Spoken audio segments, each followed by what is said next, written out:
What's up, everybody? Sensei here. Welcome to the show. Welcome to another Electric Live. And I tell you what, we got a treat all the way from Sweden. Man that needs no introduction. One of the hardest working men in EUC business. Mike, what's up, baby? What's up, man? Yeah. Welcome to How's the it going, stage. man? Awesome. Yeah. We got Greenmaster Mike. And What's up? yeah, brother. Give us, man, what's going on in your neck of the woods, bro? Which Mike? Mike.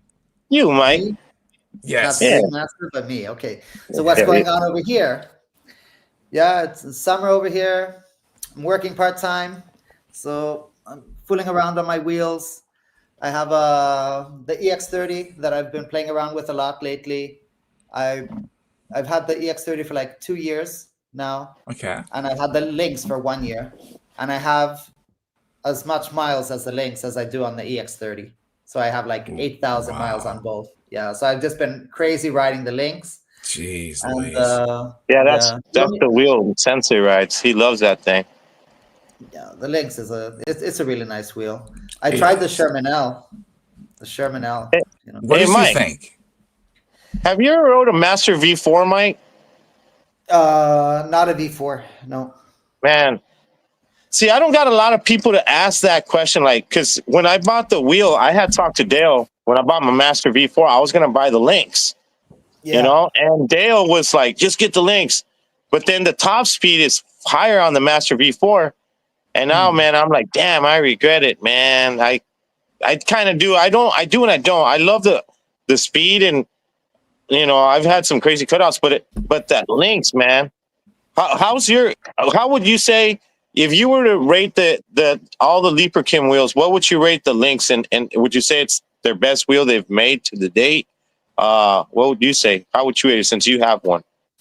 I would say it's a bit of a fight between the Sherman L and the Lynx, actually. Mm. So if I didn't have the EX30, then I would have to have a Sherman L. I wouldn't be able to survive with just the Lynx Mm, because I'll kill the Lynx in 40 miles, you know.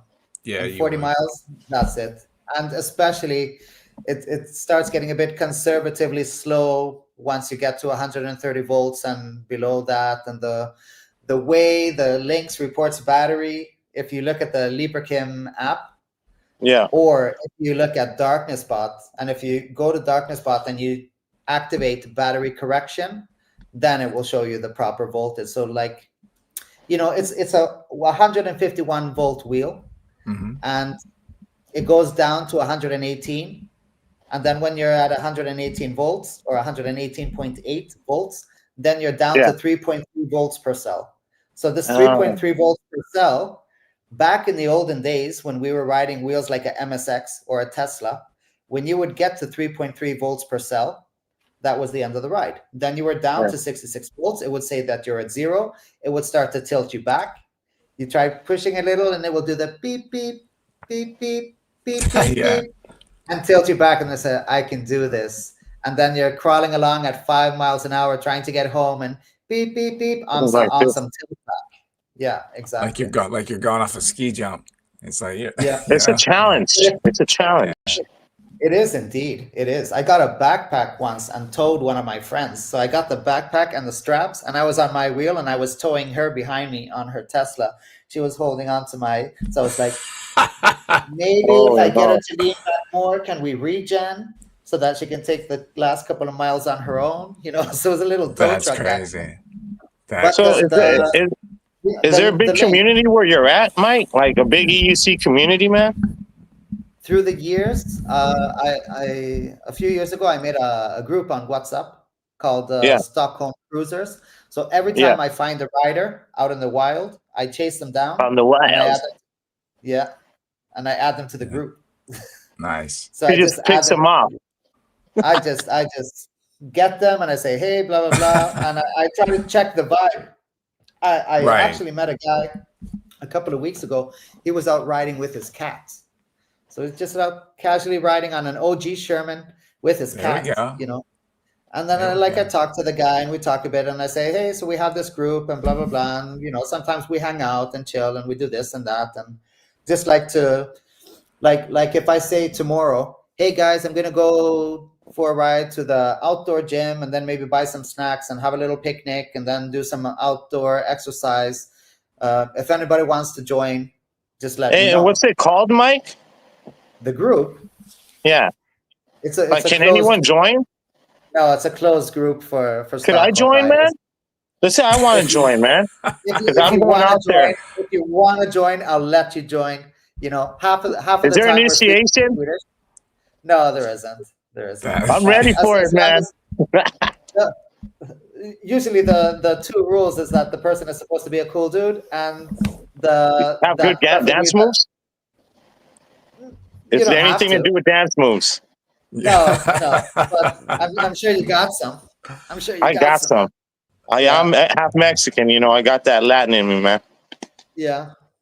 Oh, speaking of Mexico, a couple of years ago, I really like synth music, like synth pop and stuff like that. Me too. Like music that stems like from Depeche Mode. So Depeche Mode and then on, right? They were the ones. And listening to 80s music now, and not in a kitchen radio, when I was 12 with a radio sound. Now we got good speakers, Yep. It sounds different now. Now you can really appreciate it. Yeah, it sounds good. All the complexity, so much going on. So I've been listening to like Euro stuff, dude, like the modern talking, the Brother Louis, stuff like that. Like stuff from out there, man. I like it's all new to me. So it's like, hey, why not, Yeah, dude, it's good stuff. So there's a Mexican dark wave group that's called Nordica. Have you heard of them? Never heard of them. Nordica. They're good. I'm gonna write that down. They're insane. They're the bomb. Oh, Nordica is crazy. Yeah. And speaking of dead people, the lead singer died last year, also in August. Shit. A month before that, they posted on Instagram that they were top of the chart in Sweden. And then in Russia, so there's there's a lot of people in Sweden now that are listening to us, and I was listening to them every day while riding my wheel, I was like, could that be me? You pushed them to the top, man. Exactly, because they're not like super popular. So dark wave, if you get like music like synth pop or synth wave and something like that, and then you have like. Maybe if it's just a little bit darker when it comes to like the tone and the feeling of the music. So maybe some of the gloomier Depeche Mode songs would qualify as dark wave. But Nordica does dark wave, right? And then there are a ton of German bands as well, like Diary of Dreams, Diorama, Felix Mark, that do dark wave as well. But Nordica, just crazy.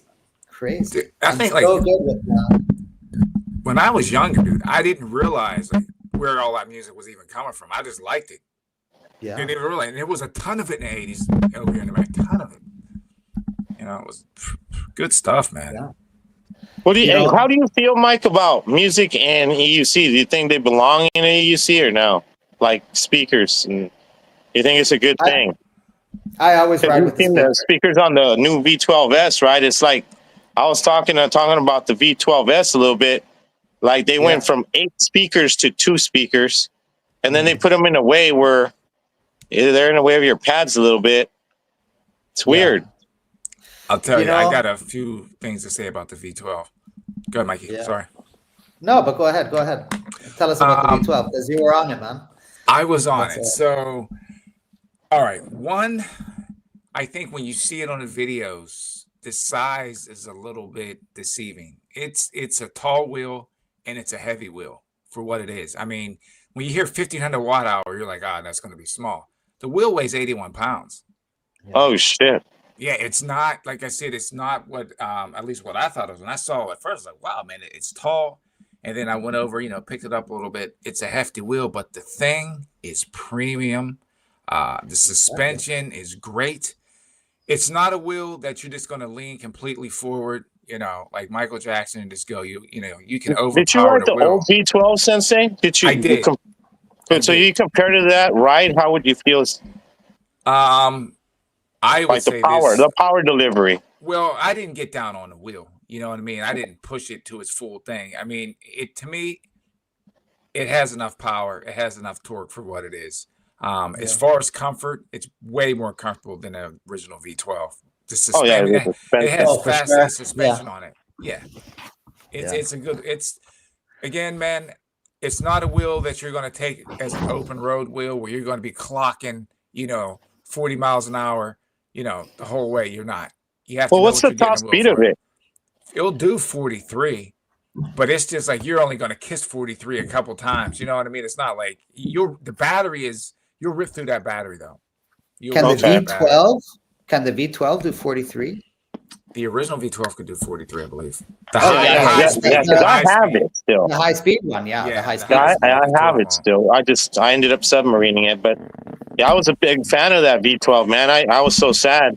I need a new motherboard for it, but this new one, being a V12 fan, to me, they didn't do it enough justice. I think they should have upped the speed to about 50, added a couple more speakers, fixed the speaker location, and kept that same weight somehow. Well, I don't know if you could do Yeah. all that and keep. When you I start mean, adding suspension, yeah. 'cause, Yeah, I mean, but look I'm at saying right now it's at 81. No, keep it at 81. But instead of going 43, it's time. It's the V12S. So that, like, if I bought a Honda S, right, it's gonna go faster, right? So if I Yeah. bought a V12S, I know it means suspension, but to people that don't know that, they're gonna be, oh, so that's the sport edition. So I see I would what have thought they you're made. saying. You know what I mean? I would have thought they would have made a V12 like some like a successor to what they made before. And it really, to me, it wasn't. It's like it's not even the same wheel, really. It's its Dude, it own thing. feels good. It feels The only good, though, damn dude. thing is the square headlight in the front that reminds me of it in the handle. That's it. Right. If you guys remember the old Subaru XT, you remember that car? The Subaru STX? No, not the XTX. It was called the Subaru XT. It was in the 80s. Was that a two-door? It was a two-door, dude. That's what that wheel reminds me of. I love that car. When I That was a badass car. I like that car. That's what that wheel reminds me of. Maybe if they would have named it something different, because it's not a V12. It's not. It's It doesn't not. look like a V12. No, Besides, just like the you said, headlight and handle. But it's a sexy premium wheel, man.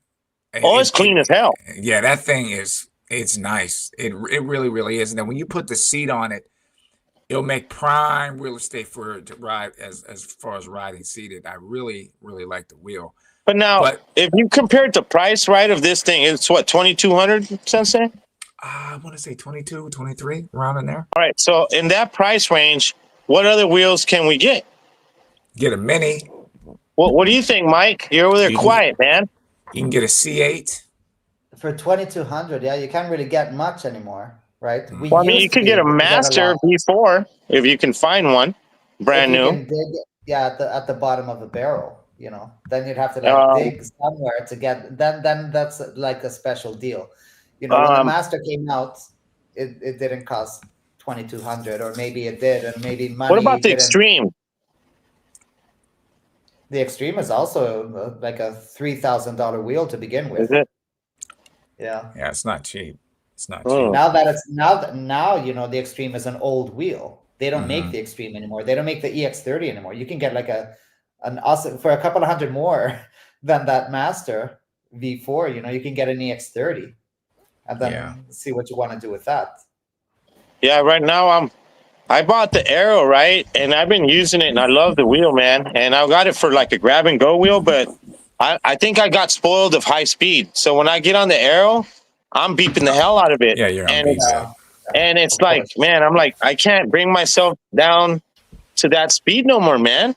I mean, I can, but it's only for little bits, like maybe I'm drinking a soda with my helmet up. I'm doing 25, 30. But the moment that helmet goes down, I'm ready to launch. And 31, 32 miles per hour, it's not enough, man. And it's not an open road wheel, man. I can't tell you who, but I have somebody right now that wants to trade me the Aero for a Master Pro V2. Oh, geez. And I don't know. What do you guys think? I don't know. 40 watt. I think it's 40. Isn't it 4,400 watt hours? Master Pro, yeah. So I got me a long range wheel if I get that. Definitely, if you need one, but that's like I trading don't have one. a chihuahua. Trading a chihuahua for a bear. It's like I know, but and hey, look, I ride a Tiger, so I ride a Master V4, so I ride a Tiger, so Yeah. I'd be fine with a bear, but the Chihuahua, it's not cutting it. I No, like it. It's an exactly. awesome wheel, man, but it's not for me. I got a buddy that's jumping it like crazy. He's loving it. He's like, dude, don't get rid of it, please. I'm like, because he's doing 180 type shit. He's all into that spinning shit. And I'm like, yeah, I'm not into that shit, man. If I would have got it when I started riding, it would have been a great wheel. When I started riding this, it would have been perfect. Remember, I said that before you got the wheel. I said, dude, you're gonna run that thing up to the beeps quick, man. Yeah. You're right. You're right. It's not made. It's not an open road wheel, man. It's like a city banger stunt wheel. Yeah, you're right. That's why a lot of people are talking about the Aero, and then we got the Rocket, right? They're like the same rim size, so the same diameter, but the Rocket is a bit heavier, and even heavier than what they announced to begin with. But the Rocket, still being a 14-incher, like the Aero is a 14-incher, like the MCM5 is a 14-incher, right? Not the rim, but the wheel. And like the Rocket is gonna be doing this 43 miles an hour, man. But so you know what? Hey, the speed of that Rocket and the weight of it, it's like 80 some pounds, man. And it's almost the same exact price as the Commander Mini. And the Commander Mini goes 50 something miles per hour. Yeah. I don't know, man. I think it's got a small niche of people, Mikey, that are going to like that. It's shorter and longer. It's like it's almost, and it's the same size battery, I think. Yeah, they're both 15. They're both 1500 watt hours. The Commander Mini has a bigger battery than the. Oh, it has the 2400, right? Yeah. Oh, I thought you were talking about the Rocket and the The Rocket and the Mini, they're really similar in price and 12. I'm sorry. Yeah. The Rocket right there beats the V12S in speed right there. It's the same price too. Yeah, but that's twice the volts, man. Exactly twice the volts. Yeah, the V12S is an 84 volt wheel.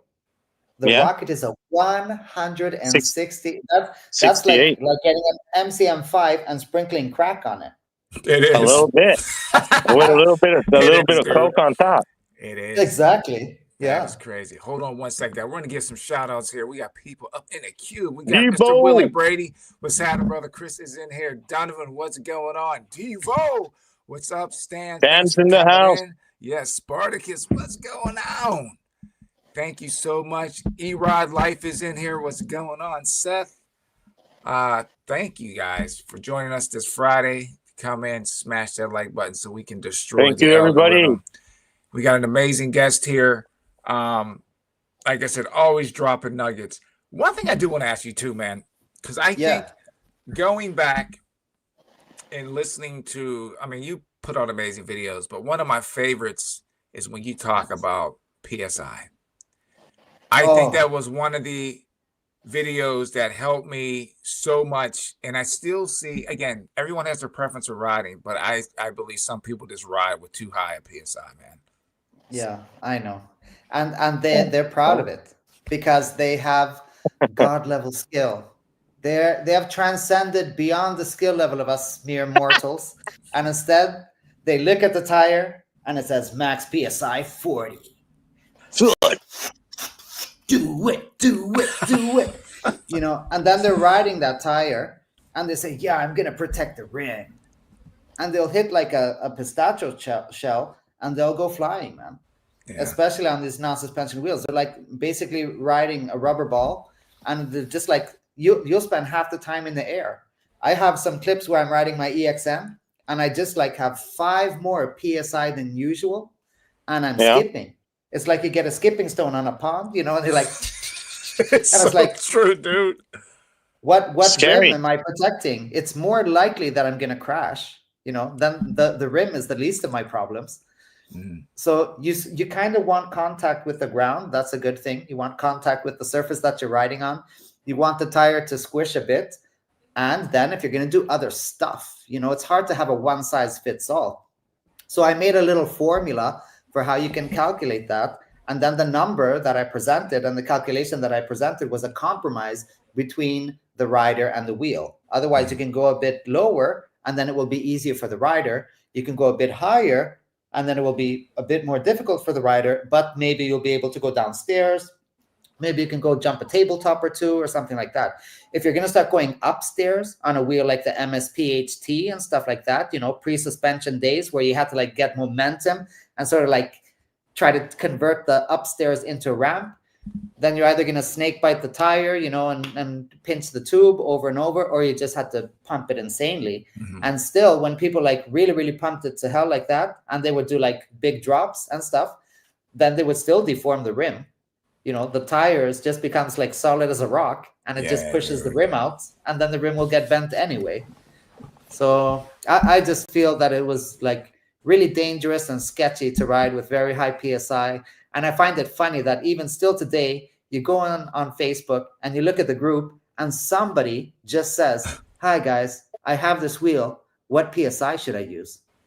I'm like, "Hi guys, my name is Mr. Potato. What size of shoes should I wear? What size of shoes? I know nothing about you. How much do you weigh, bro? How much do you weigh? We need to know how much you weigh. Weight like matters a ton." Extremely.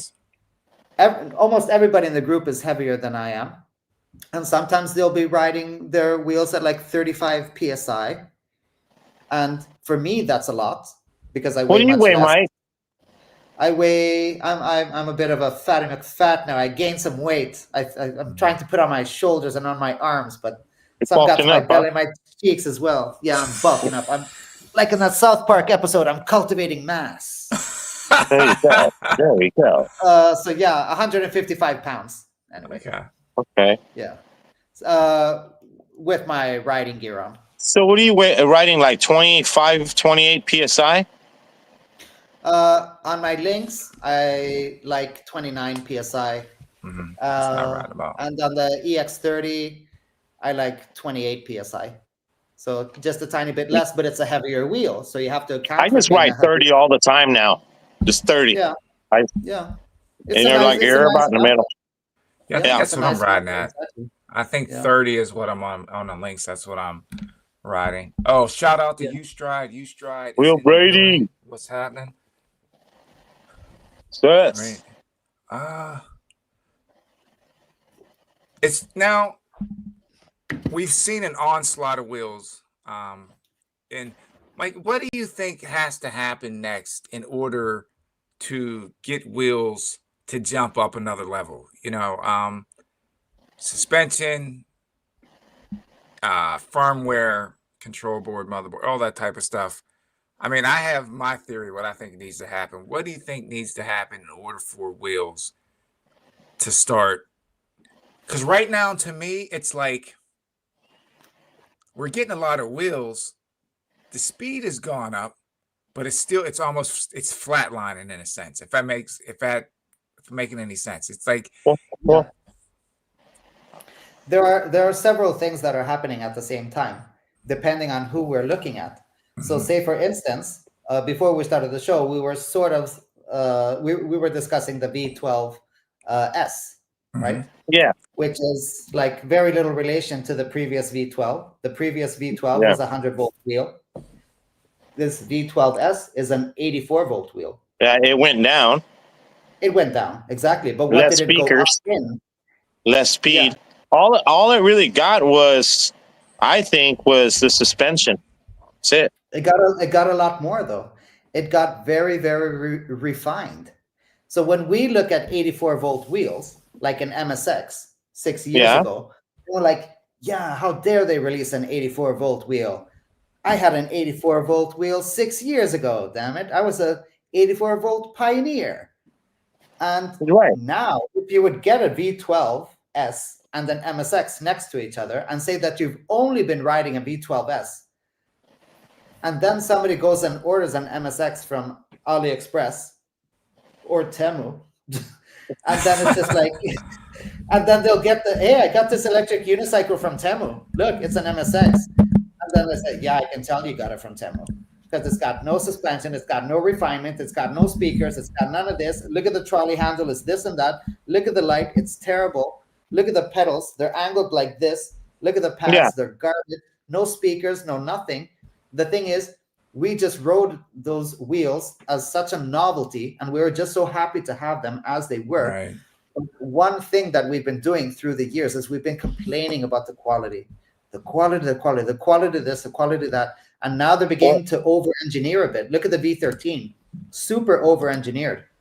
If you open it and look inside of it, and then compare that to something like a Commander Pro, right? Or basically any Bull Commander Bull.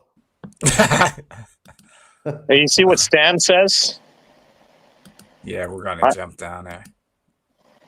So, Ricardo. I think it's happening, you know. If you run your ESC batteries to a beep regularly, you are hardcore. Well, if you run the batteries to a beep, you know, that just means you want to drink all the Coke that's in your can of Coke. That's it. Yeah. Well, you know that guy Austin that we've had on here right before? The guy's a little genius, right? And he had the Pulse glider back in the day, so he had his own wheel, everything, right? That guy, we've talked to him, and he's told us, yeah, man, you could do anything with 84. It's all in the firmware and everything else. And a lot of like, because I was telling him, hey, man, you know, I love my Master V4 for the first 20% of battery, because especially the top 10, right? It just feels like I can go like 100 miles per hour at the beginning. I just friggin' fire, dude, you know? And he's like, yeah, it's the batteries, dude. He goes, it's the batteries. He's got these batteries that he's selling. I don't know if he wants me talking about it, but these batteries, and I think Declan used them on one of his wheels, and he was smoking freaking everybody. Declan, and so these batteries are like high output all the time. Like if you ride slow, it kills the battery quicker, but if you ride hard, it sustains that percentage longer. And I'm pretty sure.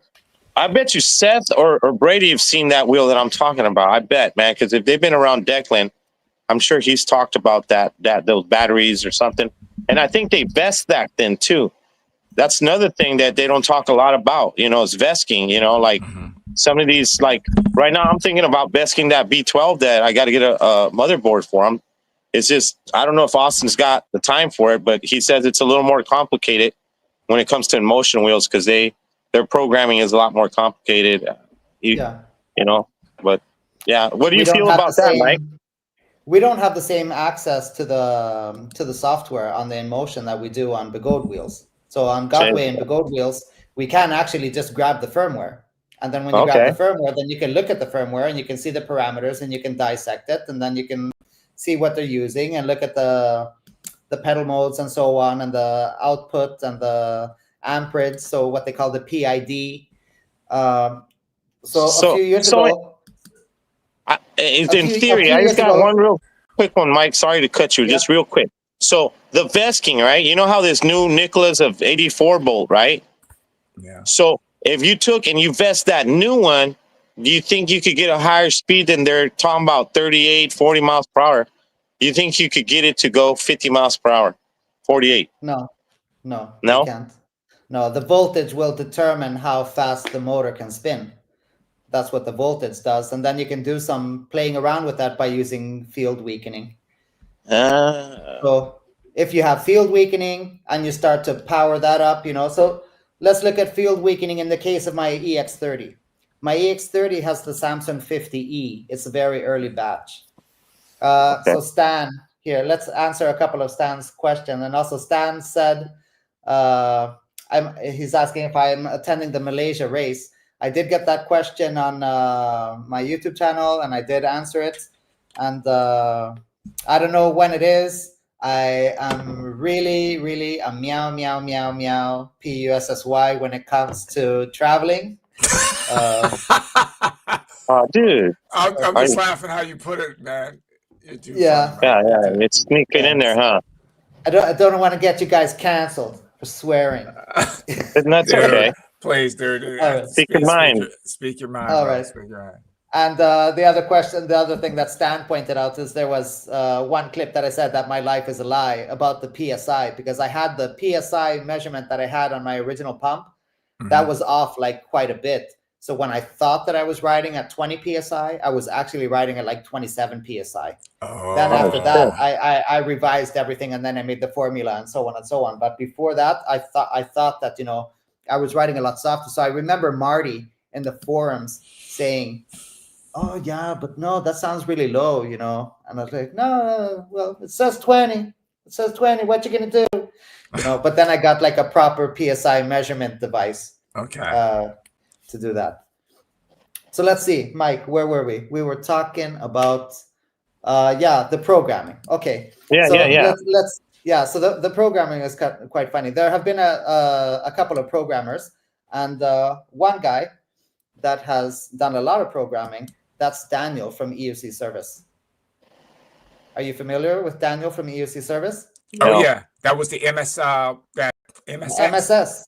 MSS. There we go. Yeah. So the MSS was the first software modified wheel that was also said to have a custom motor. Now, the only thing that I know for sure that was custom about the motor was that it was painted red. Beyond that, I don't know, right? So we talk about putting lipstick on things and calling them something else. But when it comes to the firmware and the programming, there are limits to what you can do. There are limits to how many phase amps you can allow, especially on the 100 volts wheel, because the 100 volt wheels, their motherboards, they only had a certain amount of space. So they have 8 bits of space. So 8 bits in programming means that the lowest value can be 0 and the highest value can be 255. And that's the phase amps. And that's how much torque you can get out of the wheel. And then you just have the safety margin. So what you can do is you can just like raise the beeps, raise the value of the beeps. When do you want the wheel to beep? Do you want the wheel to beep when you have 20% safety margin left? Or do you want the wheel to beep when you have 10% safety margin left? So by pushing that up, then you can make it seem like the wheel is faster because it's beeping later. But the safety margin goes down. The safety margin goes down. So if you look at a wheel like the 18XL, you know, the Kingsong 18XL. Yeah. Yeah, that's a good wheel. If you ride that wheel at the top advertised speed, which is 31, almost bordering on 32 miles an hour. Don't do that. You can, and even my friend Simon did. It's not advisable. Well, what happens is that you're at around 15 or 14% safety margin. Yeah, you're going flying. You're making the chances of flying pretty big there. So my friend Frank, you know, he was like riding his wheel and he's like, yeah, but you know, I would like to go 50 kilometers an hour. That's the 31. And I said, well, I'm going to let you ride at 80% PWM. That's what I'm going to let you ride at. I'm going to let you ride at 80% PWM, which means I'm going to lower it to 47 kilometers an hour. So I'm taking 2 miles an hour away from him. So I'm letting him do 29 miles an hour at full battery, because I always want you to have that safety margin. I want you to have that 20% safety margin. Just like we've always had on, like Stan says, I do handstands. You know who else does handstands? Psicoterapeutico does some killer handstands, man. So the psychotherapist, the Spanish guy, right? Yeah. Yeah, he's good at handstands, man. I'm really surprised, you know, like he's a good jumper and all that. And I love the sliding on his hands and stuff like that. But I was really surprised, you know, that he was like busting out an LC to handstand and stuff like that. Like that. Nice. Man. Yeah. So, you know, exercising and this is right. Fucking right on your hands, Mike. Fuck it. Try something new. I tried doing a handstand. I tried doing a handstand on an Be the first hand rider, dude. You're like, no, you know, people have done it. That French guy. Has somebody done it? Yeah, handstand on an electric unicycle. The French guy. Yeah. Oh shit! I was just joking, man. No, wow. Yeah. We can't do anything new anymore. Everything's been done. That's the thing. But you know, wheels. The wheels have gone 2 ways now. They're getting faster, but not doing much about the quality. And then they're doing a lot about the quality. So we have the Bigode C8. That's an 84 volt wheel. What got released at the same time as the Bigode C8? The Rocket. It's an 84 volt wheel. It's a 168 volt wheel. That's twice the voltage. That's Double. twice the spinning.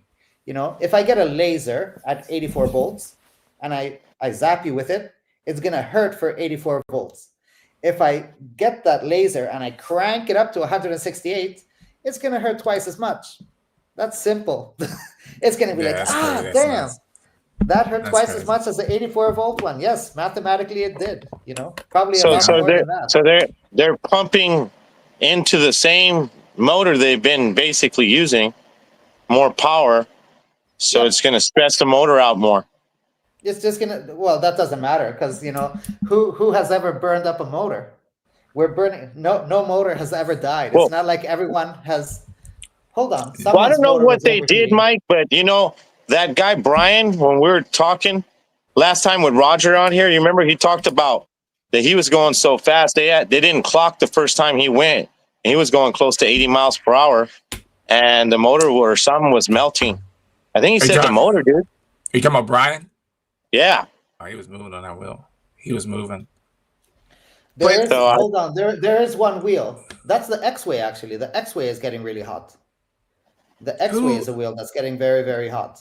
I was watching the video. Someone was talking about it. Oh, it was PEV point of view.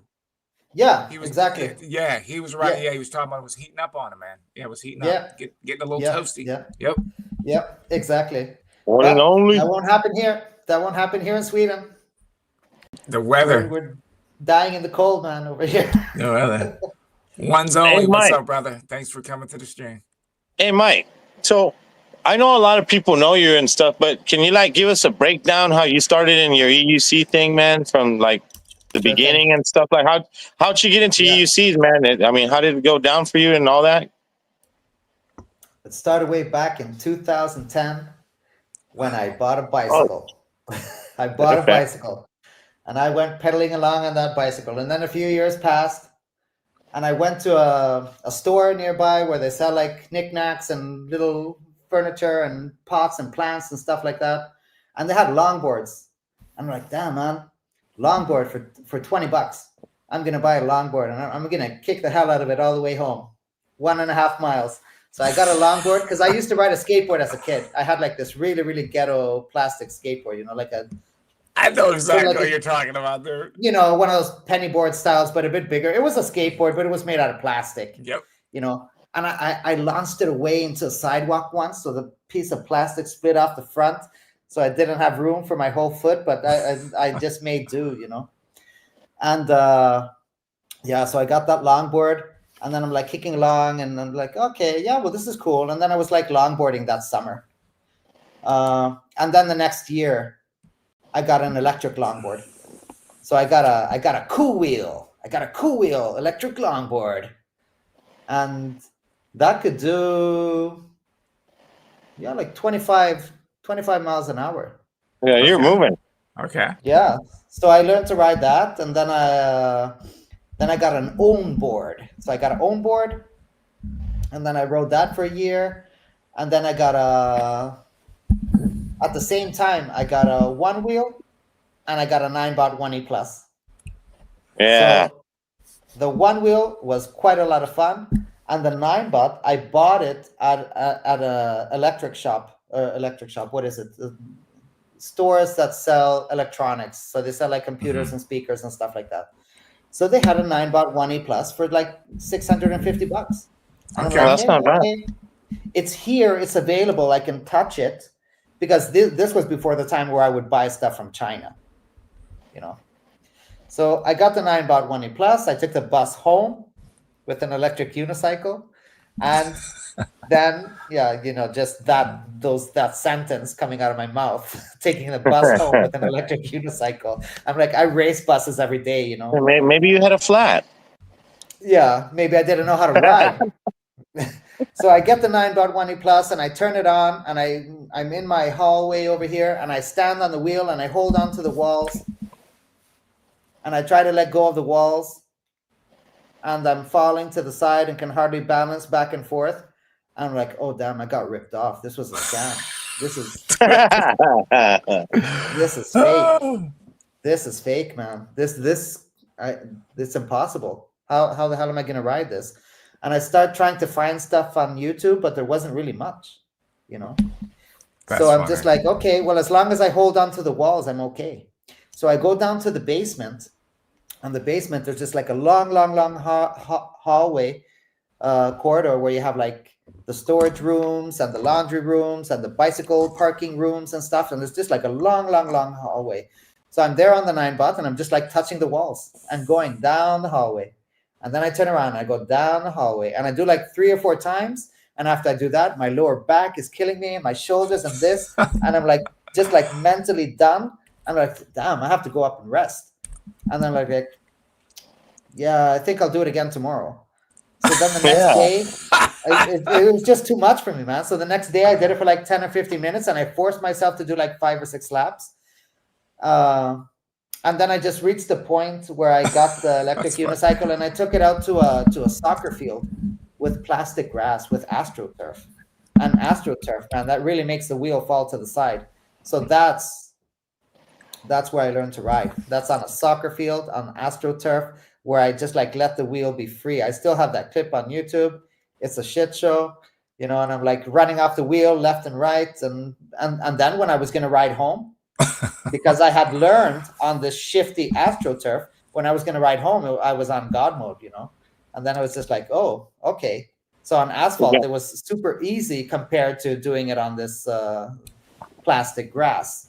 And then after that, I just kept on riding. And after the 9x1E Plus, then I got the MSX, and the MSX I ordered from China. Oh, Game boy, changer. Oh boy. That took 2.5 months for me to get that MSX. Oh, shit. And I was like, oh man, those Chinese, they stole my money. I'm You not going to got get anything. I'm going to get a brick in a box. I'm going to get a little miniature MSX. And I said, well, it's just like in the picture, you know. And it's no, but I got the one of MSX. those. I got the MSX with the seat, man. I got the seat even. Nice. So yeah, after the MSX, then the 16X, and then the Nikola, and then the EXM, and then the Patton, EX30, Lynx, and another EXM.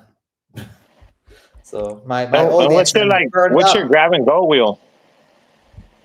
My grab and go wheel is my EXM, actually. Even though it only has 2 packs, it has one pack that stopped working. It's still my grab and go wheel because I can actually grab it and go. It's the last einhander. It's the last one-hander. You know, it's the wheel that you can carry down the stairs with one arm. Because otherwise, if I'm going down with my EX30 down these 2 flights of spiral stairs, ka-clonk, ka-clonk, ka-clonk, ka-clonk, ka-clonk. Yeah. And you know how the EX30 has suspension? Well, it does. You know, it's just like, we're going to make this 3,600 watt-hour wheel and we're going to put suspension on it. Okay, let's put some suspension on. They got like the crappiest suspension they could find. And it's like, okay, check. It has suspension. But man, that suspension, it's not the best. But for high-speed riding, it's totally fine. That's you know, what do you consider the best suspension, Mike? I really, really like the Lynx and Sherman suspension. I think it's great. That's that hydraulic suspension, right? Yeah. Yeah. But it's hold on. It's got oil and it's got a spring, right? So the Lynx has a progressive spring. It's a 2 level of progressiveness in it. So it has like a easy part and then the hard part. That's the progressiveness in it. So it's not progressively progressive. And then it's got oil, you know, and then that's it. There's no adjusting air or anything like that. But the Apex, which has worse suspension, but it has modifiable suspension. So my friend Ronnie, he got his Apex. He has a Lynx, he has a Sherman, and he has an Apex. He bought the Apex last because he wanted to see if he could do anything. Oh, I saw that. Yeah, I saw that video. Yeah. Because the Apex has potential. That's the thing, right? The Apex has potential. And if you get the right suspension for it, then it will beat the Lynx. So he has actually turned his Apex into a Lynx killer now, suspension-wise. I personally wouldn't want to do it because it's like you have to buy the wheel and then you have to buy like the suspension and this and that. So it's like another $500, you know, an Apex plus $500. And then you can really beat the Lynx, you know. Right. And the thing is, if you want to really, really, really beat the Lynx, get a Sherman L. Yeah. Because then you'll really, really beat the Lynx, because then you got the crazy range as well. Then you can just ride and ride and ride. You don't have to worry, you know, that 20 miles into your ride, you're like, okay, I guess I got to slow down now because the battery's going to sag this and that much. It doesn't matter that I have 50E, you know, sorry, 50S, right? The Samsung 50S. They're not as high drain as they say, you know, they're high drain in certain circumstances, but it's other cells that you were talking about, Mike, that were announced about a month ago, where they started being released to the public. Those are very high drain cells. So for them, it doesn't matter. For cells like that, it doesn't matter if you push and push and push. There won't be a penalty. On 50E, there would be quite a penalty. On 50S, there is less of a penalty, but there's still a penalty. Wow. You know? And I mean, going back to, like, I don't want to keep beating a dead horse, but in my opinion, if there was a high-speed V12 and then the new V12S, I would take the V12S. Oh yeah, I would. It's night and day, dude. I'm telling you, even though, you know, it's not 100-volt, it's still, that thing comes with all the goodies, man. Fast A suspension, the tech on it, you know, the freaking screen. It's like you got a nice solid screen that's easy to navigate through. It's just, it's on a completely, it's like the V12 is here and the V12S is up here. It is, man. It's premium. It's premium. That V12S, nice. And the refinement part of it, you're saying? Yeah, big time. Big time. Yeah. That's why there are quality cars. There's a market for quality cars, and a market for quality clothes, and a market for, you know. And through the years, we've just been saying we want quality, but China can't make quality stuff, and this and that. And when are they going to release an American wheel? You know, look at it. You want to see an American wheel? There is an American wheel. It's called the One Wheel. You know, and how's that going? The One Wheel. Yeah, it's a constant battle with One Wheel all the time. Yeah. The right to repair and this and that. The One Wheel, man. Let's go racing. Achoo. The nosedive, man. The nosedive. Everybody knows about the nosedive on the One Wheel. Now what's happening in the One Wheel world? Now fast One Wheels are coming out. Yep. You know, that are beginning to do like 40 miles an hour and stuff like that. And that's something, man. On a little go-kart wheel and a little piece of wood on a go-kart wheel, man. Dudes are flying on those things. Yeah, I think I saw a dude top out at 43 or 44. Moving. Yeah, for sure. You know, but look how much a One Wheel costs. A One Wheel, that would cost like more than $2,000. They're expensive. If you get like they're expensive. One Wheel plus XR. They're expensive. No range. And then you can't even change your tire out. You got to send it in to get changed, you know? Yeah, that's the thing. They got to do it for you. Yeah, that's one thing I don't like, man. You didn't know that, Mike? No, I didn't know that. I sold. Yeah, you got to send it into the shop, man. Whew, lucky me. Yeah. I'm glad I never had that bad habit. Yeah. No, I'm telling you, it's day and night, man. Us to them, it's like a whole different game, man. Like, I got friends that ride those One Wheels and they're like, go slower, because they're only doing like 18, 20 miles per hour. I'm like, exactly. Shit, I should have just brought like my 9-bot. I still have my 9-bot 1E Plus. That's what I started with too. I took the battery out though, but I kept it, you know, because I did a bunch of work. But I should just bring that, dude. Yeah, exactly. You know? I remember when I had my 9-bot 1E Plus and they came out, what was it, the S2 or the A2? And you could hack it to go 25 miles per hour. I hacked my 9-bot 1E Plus. That has modified firmware. I was gonna do the Z10 because the guy did some reprogramming. What was it, MR76 or something? I forgot what he called himself. Exactly. Yeah, NR76. Exactly. Yeah. Look at that. Yeah. Look at that. You have to pay to unlock. You have to pay. Yeah, and you could get the Z10 to go faster. Yeah, a little bit. We started with the Z10. Yeah, we had that Spanish guy, Roberto or something. Yeah. Yeah, he was badass. Robert Ace. Yeah, And I'm going some time remember how, riding. hey, when I would watch him ride, dude, he reminded me kind of like a little bit zombie, kind of, I don't know why, but I remember watching him ride and he would say like, he would like, kind of like, he was kind of like, he wasn't like straight, dude. Like he had like a little bit of a, kind of like a hunch to him, you know, Yeah. and he would just relax, dude, because just there's no go. suspension on a damn C10. So he's just hunched, just relaxing, and the damn thing's doing this. His legs are going like that, Exactly, but man. he's Yeah. just like staying straight. I'm like, damn, dude, Yeah. he was badass. Some of his videos were pretty badass Yeah, That's definitely. something else. He would go fast, man. He would go fast. He was one of back the in the fastest riders. day. Yeah, Back in the freaking day. But now we have suspension, and now we have quality components, and now we have, even though we still have the 84 volts, we have more modern motherboards. Next to Look the at how much Z10S, motherboards. Yeah. the Look at how much Z10S guys. motherboards have advanced. You know. Big time. Now we have more MOSFETs than ever. Now we have more this and that. Oh, yeah, Before Will it was Brady. just to talk about the MOSFETs, man. Somebody would look at their wheel wrong and they blow a MOSFET. You know, that's just like, man, I don't know. Go overlean their wheel. Oh, must have been a MOSFET. Try to go up a hill. No, couldn't do it. Must have been a MOSFET. You know. Yeah. Now, who's popping Well, MOSFETs or hey, burning MOSFETs now? some of those first wheels that came out, I remember Austin, I forgot what the hell he called them, because he's been riding for like 10, 11 years, right? Yeah, he's And definitely OG. and he's telling me, dude, some of the first wheels, man, you couldn't even hit them. You burn out the boards like nothing, man. Yeah. You just overpower them like nothing. You had to learn to kind of like ride that, you know, and if you had a speed bump, you kind of had to like kind of go with it and kind of like, you know, like, and I was like, what the hell? Yeah. I'm lucky I didn't have to go through that shit. Like, Yeah, they've come a long way. I think in order, I mean, we can do all the refinement, that's great, but I think battery tech has to do a leap forward. Like when they can get more energy dense batteries and bring the weight down a little bit, I think EECs are going to jump through the freaking roof, man.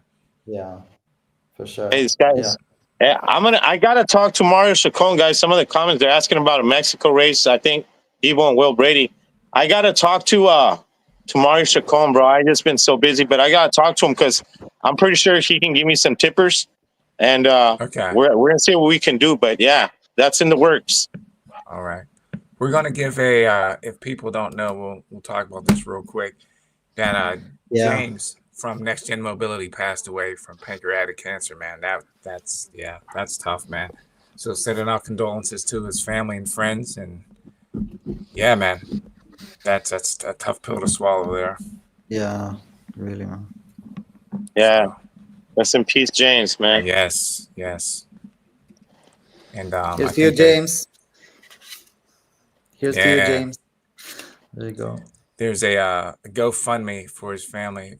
So if you guys want to go donate, and I'll when this live goes up, hopefully by Sunday, I'll put the link to the GoFundMe and stuff down in the description. Mike, they're telling you to cut loose, man. This isn't TikTok, man. They want the no holds barred Buford T Justice now. It's just some dance moves or something, right? If anyone knows who Buford T Justice is, I think I'm dating myself a little bit, but. All right, I'm allowed to speak like an adult on YouTube. Awesome. Yeah. Awesome, man. All right. So, have you guys heard about the Begode race? Yes. Yeah, November. The wheel is called race, right? And they some guy did Nope. I haven't heard of that. That was is that the 200 and something volt wheel they're going to come up with? 210. Yeah. Exactly. Yeah. Okay, we're gonna hit. So what do you know about it, Mikey? There we go. Where can we find the Begode 210 volt X-Way 70 mile per hour run clip? Well, there is no 210 volt X-Way, but it is the X-Way guy. So once again, what was his name? Point Pev. Brian? Pev Pov. Oh. We were talking about him earlier about his PEV point of view.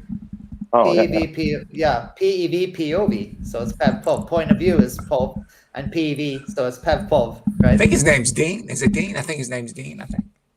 Yeah. All right. So he mentioned the 210 volt wheel, which is called the Begode Race. The name of the wheel is called Race. which is just a terrible name. You know, that's like if Nike released a shoe called Shoe or something, or Run. Maybe they they did. might do it. That's the crazy part. Yeah, just do it. Just do it. Yeah, Yeah. they're gonna call. Just do it, man. I'm doing it. So yeah, 119 kilometers an hour. Let's see. I'm gonna convert that into That's quick. an eagle. 119. To an eagle. Freedom. 74 miles an hour, man. 74 miles an hour. Yeah, but they said that was at 100% PWM, which if you hit 100% PWM on a big old wheel, then you're sliding.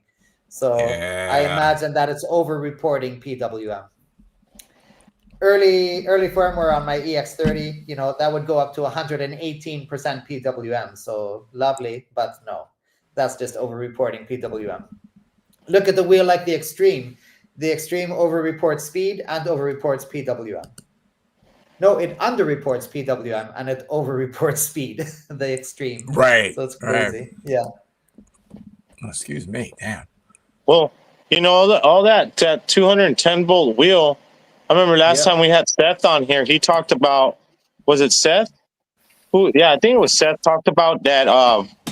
If we sign up for the race, we get a discount, and like the guys that go race, they're gonna get a discount on that new race wheel. Yeah. Okay. Yeah. I think I'm just gonna rent a wheel, dude. I'm not, for me anyway. Yeah. So let's see. Has the X-Wave buried the ET Max? I don't think so, actually. No. But let's see. The ET Max has a C36 tile motor. So tile motors, right? We're coming into new stuff. Have you guys heard about tile motors? And do you know what the tile motor is? And what the tile motor is about? Do tell us. All right. Enlighten us. So when we have the magnets in the motors, the magnets are just rectangular pieces. So when you have these rectangular pieces and you're building a circle, so you have a straight piece and you have another straight piece, and then you're building a circle.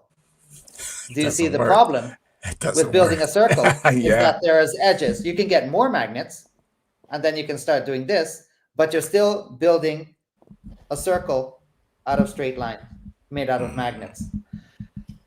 So what they started doing with these tile motors, which was introduced with the ET Max and then carried over to the Blitz, is that they started bending these. So the magnets, instead of being totally flat, they are bent. So when you put them together, they create a full circle. So that means that you always have the same distance between the magnets instead of having varying distance. In the middle of the magnet will be closer to the other magnets, and then the magnets towards the edge will be a little bit further away. So what's happening there is you're losing efficiency and you're losing torque.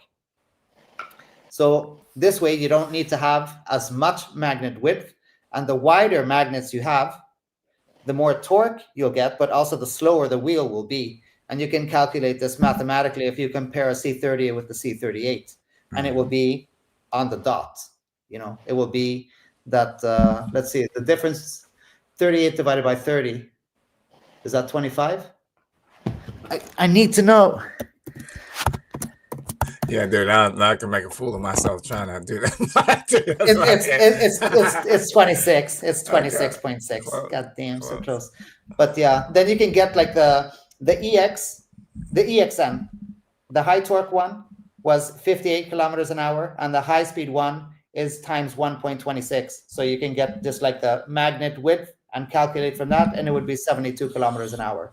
So everything is like perfect mathematically. When you take the magnet and the magnet width and you make it wider, then the wheel will be mathematically that much slower or faster. But with the tile motor, you're keeping torque. You don't have as much of a requirement to have as wide magnets to have the torque, and you can have more speed. So you're getting a bit of both, right? You're keeping the torque, but you're going a little bit faster. So it will be superior to the C38, and I think even lighter. But also being lighter is also because they started modding the motor and putting like more magnesium into it. So magnesium is Gotcha. becoming a thing, right? Like on the Lynx and on the Patton S and on the Sherman L, putting some Right. magnesium in there with the aluminum. You can't just have magnesium, or it will be a nice flare. You can light it up and it'll never go out. That's true, right? Yeah, that's crazy. And for Yeah. people that came in, and like I said, it's weight. The V12S was actually very surprising in weight. I thought it would be lighter. Thing was 81 pounds. Weighs more than Yeah. a Blitz. It weighs like quality. You know, before when we Oh, would that's buy crazy. I heard something, it was lighter than that, man. And you're saying it's 81. That's kind of 81, heavy. 81 pounds. Yeah. Wow. yeah, Bones, you what's know, happening, Well, that's brother? a pretty Sorry. wheel. It is a It pretty is. You know, wheel. It is. It is. you know, my Nikola. I have my Nikola is a 2700 watt hour Nikola, so it's a fat Nick with it's got some special modifications. It's got So an extra it has pack in there. yeah, it's got 3 packs, Mhm. and it has a smart BMS, and it's a programmable smart BMS. So Oh. it can do it. It's like the Lynx smart BMS, but I can choose parameters. I can tell it when to cut off, and I can allow it to charge or discharge or whatever. I can set at what threshold it's supposed to do this and that. But the thing about the Nikola 2700 watt hour wheel that can do 40 miles an hour and has that range is that it weighs 66 pounds. Yeah. You know, and you can carry that with one hand up and down the stairs and this and that. And it has some really, really interesting speakers on it, and it's got the lights, The you know, and lights. it's got Love the that. trolley handle, and it doesn't have suspension, and it's not particularly refined. Well, what'd you say the weight was, Mike? 29.5 kilos. So Which that is should what? be 66 pounds. Okay, so then for 15 pounds more, you get suspension Yeah, you get suspension, and and less you probably battery. get you get less battery, but you get suspension, and you probably get a more refined motor, a nicer motor.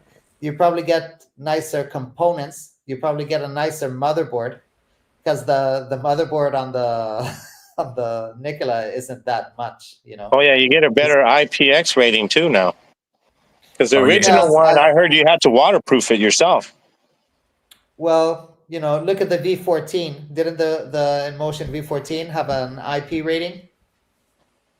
Everybody with a V14 here in Sweden has rusty bearings, man. It just sounds like hell. Oh, really? Wow. Yeah, so the V14 IP rating was a joke. We have Hey, but you wheels guys without got IP snow rating. out there, right? You got Yeah, snow, yeah, and then people are yeah, riding in the snow, and the snow has salt because they clear your streets. So they're Yeah. basically riding in salt water. So what do you expect?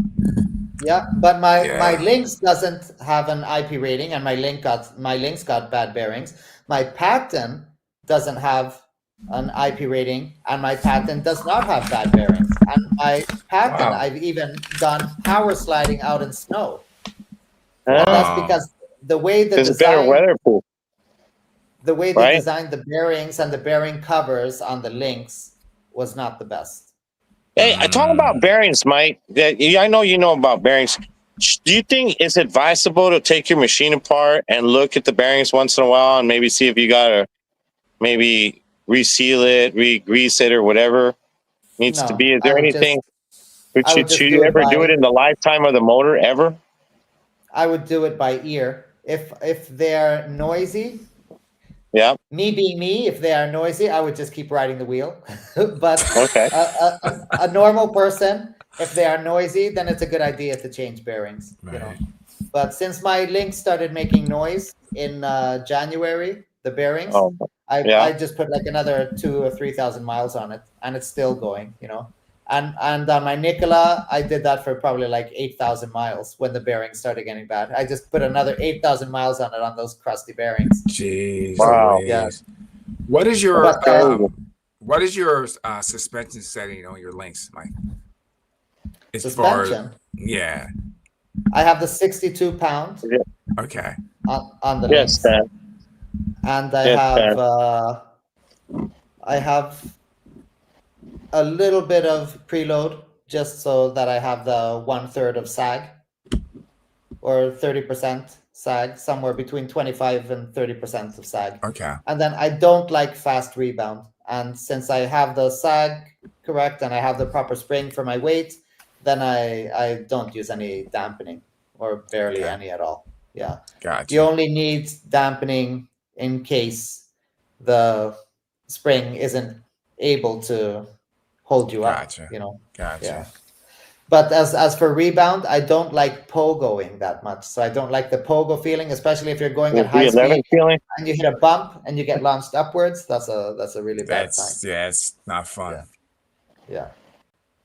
Stan's asking, has anyone jumped on the Panther? That's a big wheel to jump, though. Yeah. I would You think. know, of course someone will, you know. Definitely. And I usually say this that we can. I mean, I've taken my EX30 2 years ago. I was with my EX30 at the skate park, and I saw this clip like a couple of months ago, and I was laughing because I was like doing tabletops on the EX30 and like flying and then landing, and then my friend Simon was doing some jumps and trying to land a 180 on the EX30, and he ended up on his head. So there's a pic. I took a freeze frame of that. So there's a picture of him circulating on the internet where like he's doing a neck stand, not really a headstand, but a neck stand. So upside down, but on the back of his neck. And on his like fluorescent green t-shirt. So I put that in the EUC crash group, and I think that is the cover picture. Yes, fresh bones. That is there any food? Yes. So you can do stuff, and I usually say that you can eat soup with a fork, but it's maybe not the best kitchen utensil to use. Yes. Right? So it can be done for sure, but it's just like a tough time. It's the wrong tool for the wrong job. Well, not to mention, you know, you got more weight and you got basically kind of the same frame and suspension, and it's just going to put more wear and tear on that than a normal, you know, so you could break it a lot easier. Yeah, exactly. So, you know, my early on my EX30, the suspension started leaking oil, you know, because I got to find out the hard way that it's not a skate park wheel. Because the EX30 is definitely not a skate park wheel. That's a big fat. You blew the gasket on the shock or what? Yeah. No, you know, I just like cleaned it up a bit and I put some more oil in it, and it lasted another 5,000 miles. Oh, you good? And then at some point, then at some point it gave up, and then I just replaced it with one from a Master instead. So a slightly worse suspension, but hey, it has suspension. Check. I know. I changed my suspension on my Master too. I put the DS200. You know. Those are nice. Yeah, I know which one. Cool. Those are nice. What other modifications have you done on your Master before? Well, when I got it, it was all modified for me from Clark, man. It has the E-Works pedals. It's got the fairing kit. It's beautiful, man. Like if you look at my symbol for my Green Master mic on my channel, that's the wheel. You know. Oh yeah, it's sweet. And then so I totaled it, man. I totaled it. I cut out at 61.5 miles per hour, and then I changed all the top end of it, like the actual frame that holds the chassis, whatever it's called, that holds the motherboard and everything screws to it. That broke, man. And for some reason, the fairing plate held it together, and I was able to ride home. But yeah, I changed all the top, and then doing that, I said, screw it, I'm changing the suspension.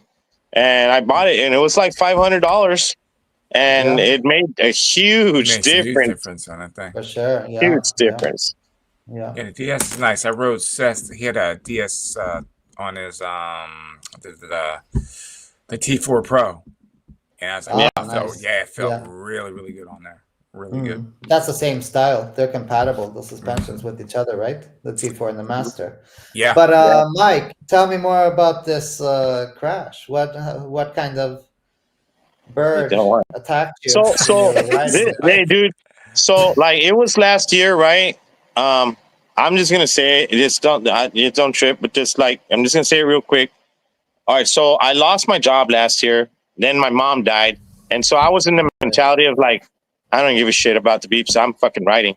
I don't care. Yep. I don't really give a shit. And I got stoned. I got a little drunk. I jumped on the wheel, got my gear on, and I rode, and I was just not paying attention to the battery or nothing, dude. And I was just hitting. I was riding hard. I was like, fuck these guys. These guys don't know shit. And I'm in Mexico, so they got like some. I'm just gonna say it, where I'm at. These people got these shitty cars, and they're like trying to like go faster than me, and I'm like, and I'm fucked up. I'm like, fuck you guys, man. I'm going faster. And so I started going faster, and I'm going like 55, and I'm like, screw it. I'm going full force.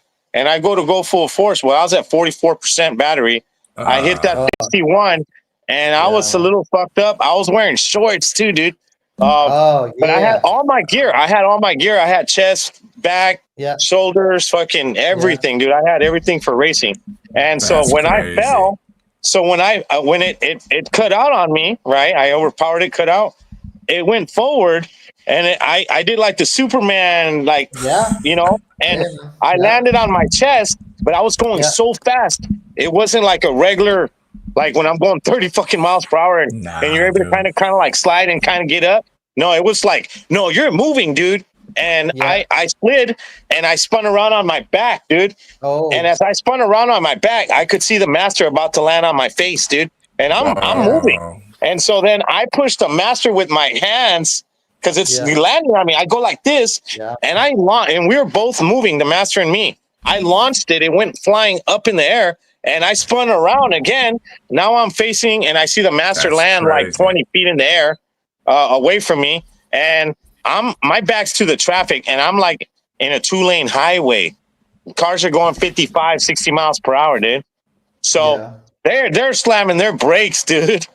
And I get up and shit, and I didn't break no bones, but I got scraped up really freaking good, dude. And the ladies, and they compile. Oh my God, are you dying? Are you dying? We're calling the ambulance. I'm like, no. I'm stoned, dude. I'm in Mexico. I don't know. I'm not trying to go to jail. So I'm like, shit. I'm grabbing my wheel, and they're like, hey, just sit down. You need to sit down. I'm like, no, I need to get the shit out of here, dude.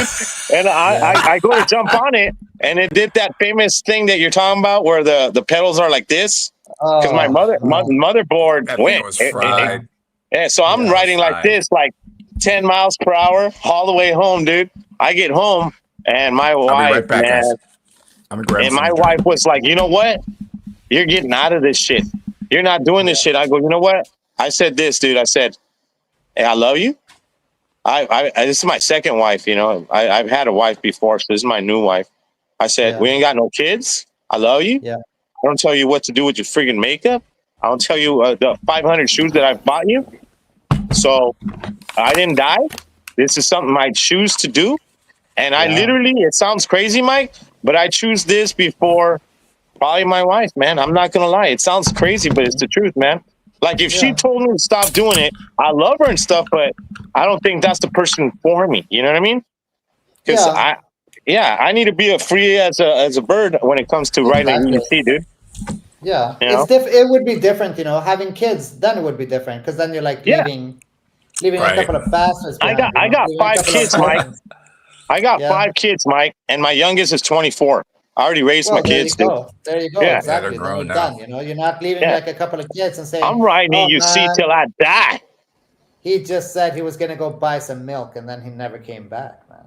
I never came back. Never came back. Went sliding out at 61 miles per hour.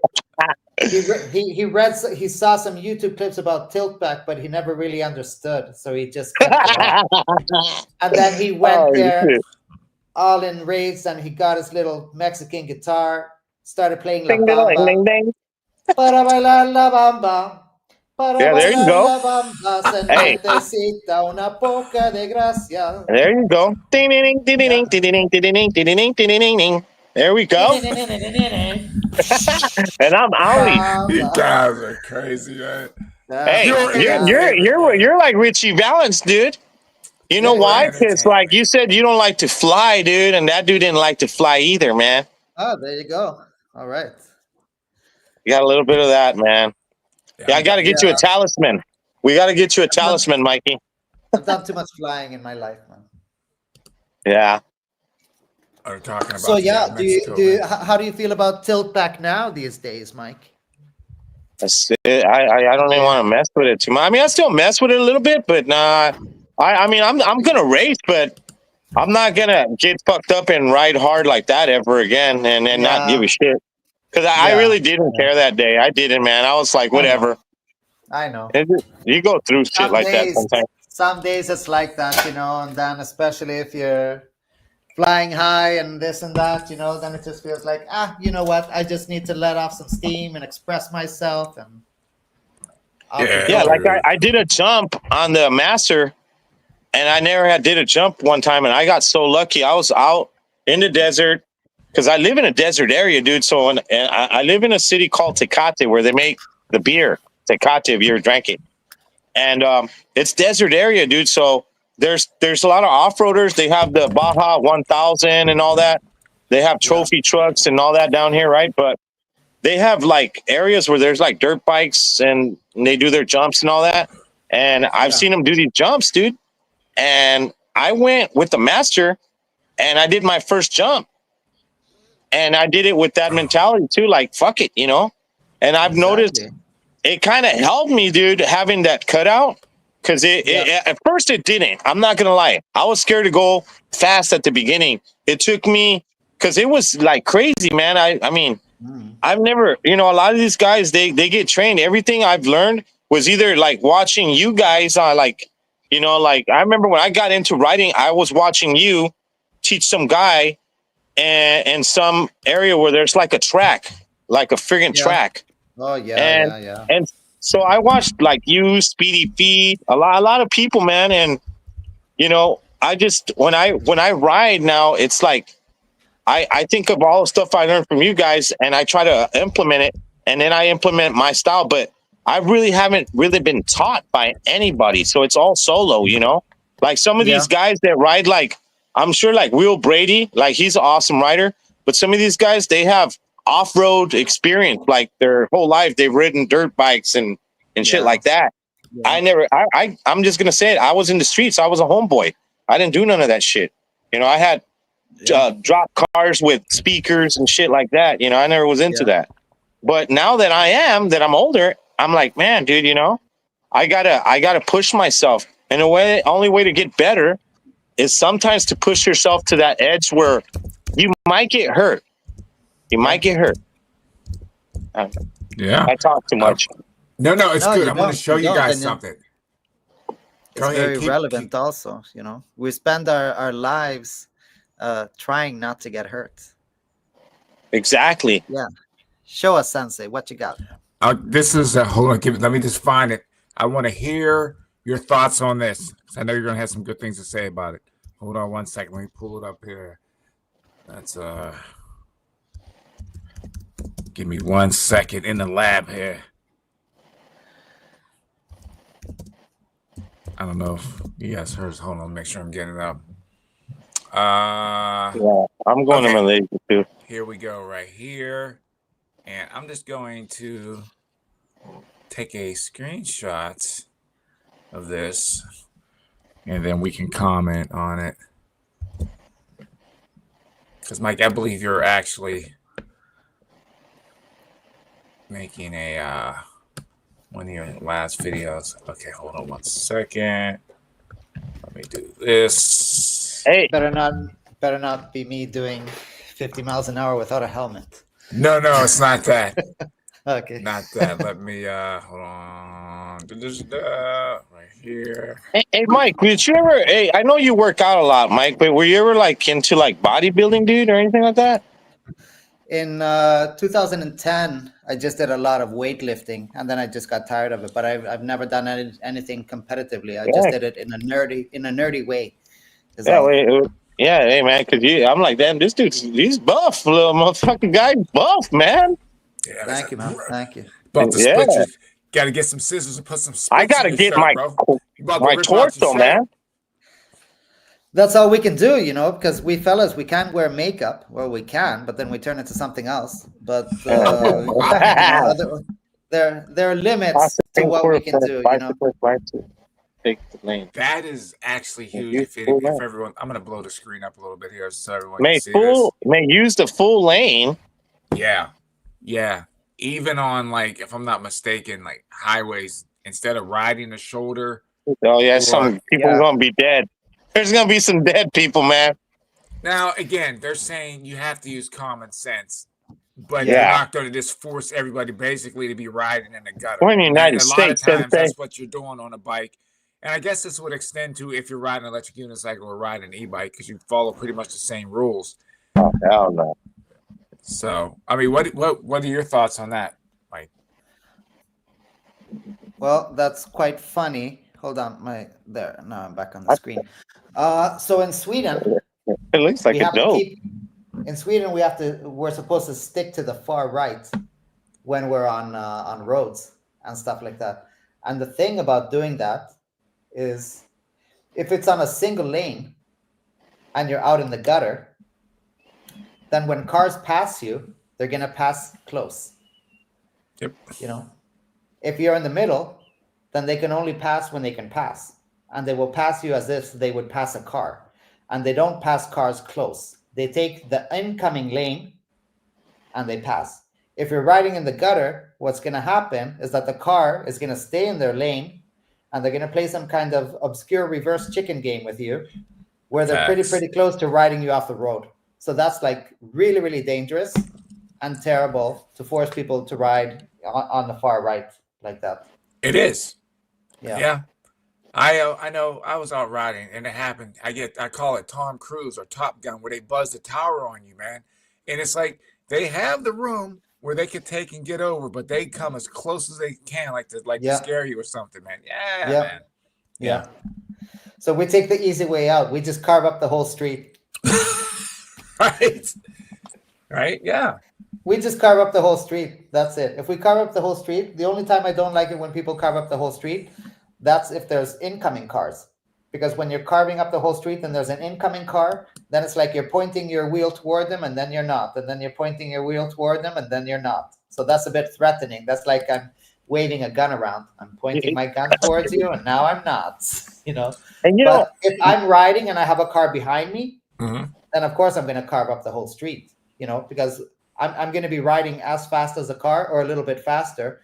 Gotcha. Because the police can't take anything from me anyway. I don't have a driver's license, So if they stop me, then they're going to try to take my driver's license and say, no hablo español. No. Hey, well, how many times did the cops take your wheel already, Mike? Once. Only once. Yeah. They took my Nylonova Grizzla wheel, the EX30. No. It had the Grizzla fairings and the Nylonova pads. So when they wrote down the brand of the wheel, it says the brand of the wheel, the make of the wheel was the Nylonova Grizzla. It was my EX30. That's a new kind. Yeah, they confiscated it. They had it for 3 days, and then I went and picked it up. Hey, Mike, could you imagine if they would have grabbed it and like, what the hell's this thing? Turned the button on, right? And we all know you don't lean the damn thing when it's on, right? Could you imagine them in the evidence room, like, hey, Bob, check this thing out, man. It's a Nylonova wheel out here. This thing's tough shit, you know. We'll turn the button on, it knocks both of them clean out, dude. I know. You lose some skin like that. Or even it worse. goes berserk on both cops, man. Yeah, for sure. So, they said that they were going to speed test it. Shit. And I said, and I told them, I said, you're going to have a tough time speed testing that. And I said, no, we have equipment for that. And I said, well, I'm super interested. I want to know that equipment. Yeah, they were just being know-it-alls, Yeah, they got a new EUC dyno? EUC dyno? Exactly. And put that bear that they have on the I forgot what company has one that I've seen them like bolt their wheel on and they got like a damn conveyor belt on the bottom. And then they're like, which one? Was that? And they're checking the suspension with that machine and everything, right? Wasn't that emotion with the V13? I think it was. I thought it was Bigode, man. I thought it was Bigode as well. Yeah, I thought that was in motion when they were testing the speed of the V13, and they had, because I think remember when Bob Bian was working for him, he was running the numbers, and they were. I think that's what I thought. Yeah. In motion. I could be And wrong. Though. they're like pushing down some weight, and then they start Yeah. doing stuff in motion. Speaking of in motion and speaking of safety margin, then they start making a button called fancy mode. Fancy mode. I'm sick. Fancy pants. So the fancy mode on the fancy mode on the in motion V11, that would give you 3 miles an hour faster top speed, right? On the V11. It actually told you you're fancy. Yeah, it did. It said you're going to be fancy because you have less safety margin. So you're going to be fancy when you're sliding out on your tank top, listening to when you're falling on your ass, you're fancy. You're fancy as hell. I'm like, oh man, that's the Yes. fastest slide I've ever done. Oh yeah. You smooth. Easy freedom. Sliding in outside the club. Hey girls, what's going on? They call that the new fancy. Oh, What's up, fellas? Yeah. You see freedom. Freedom, what's happening? Hey, I seen Stan asked a question, so I think Which he one? put, so Leaper Kim is better than In Motion. Yes, most definite. In Hold my on a book, second. yes. Where is I don't see it. Hold on. But they're two different type of wheel companies, though. That's what you You have know, to go. so like yeah. it's kind of like comparing, like I'm just gonna say it like let's say like Apple phone is In Motion, and Leaper Kim's like some military shit that only the military has. That's how I see it. If you look at in motion wheels before the V12S, when it comes to their refinement, and if you look at something like the V13 or the V14, is the Lynx better than the V14? Is the Lynx better than the V13? I would say the Lynx is as fast or faster than the V13. And I would say it is faster. Yeah. They're talking about fancy mode now and 55 or 53 something miles an hour on the V13 or the V13 plus, whatever.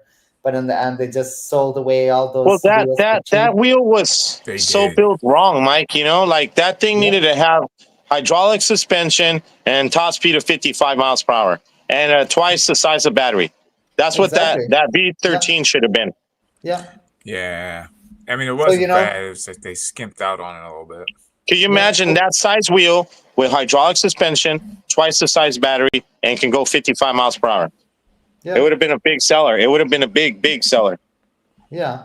But what wheel are you describing now, by the way? Do you know which one you're describing? The next upcoming 168 volt tile motor, 4,400 watt-hour wheel. That is the Commander Max, right? Yeah, I think who put that up there? Devo. Was it Devo? Hey, what's Black Cobra selling, man? I almost called him Panther again right now, man. I swear. You always call him Black Panther. I know, man. I know, man. He talks about buying that fucking Panther all the time. Did he buy it? I don't think so. No. Yeah, because he has what is he selling? Isn't he selling? I know he's selling the ET Max, isn't he?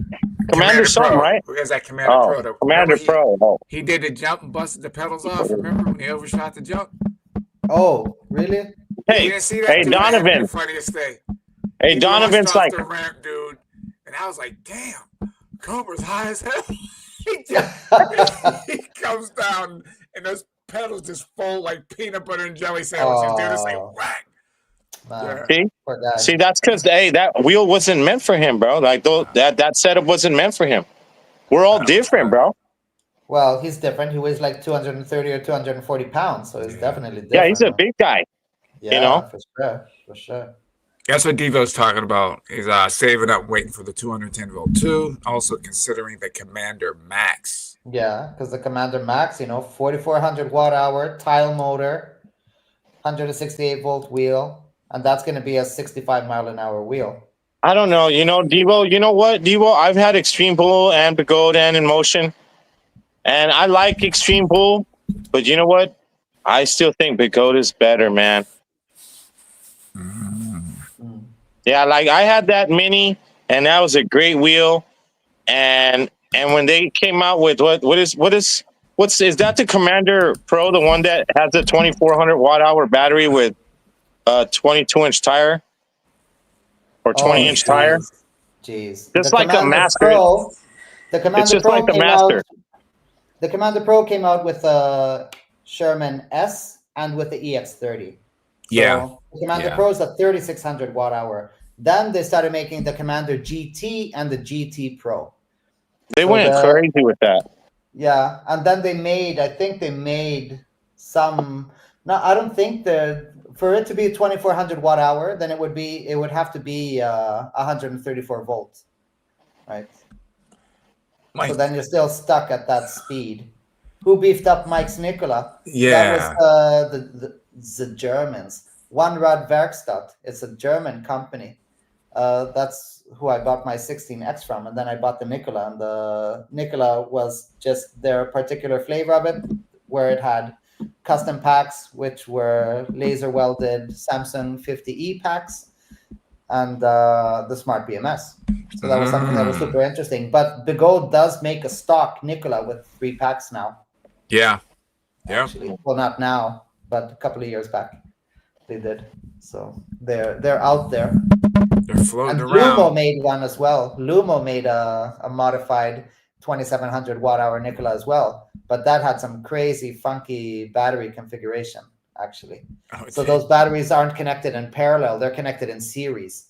So if you take away one of the battery packs, then it's no longer a 100-volt wheel; it becomes a 67-volt wheel, and then you're below the threshold of what it can run at.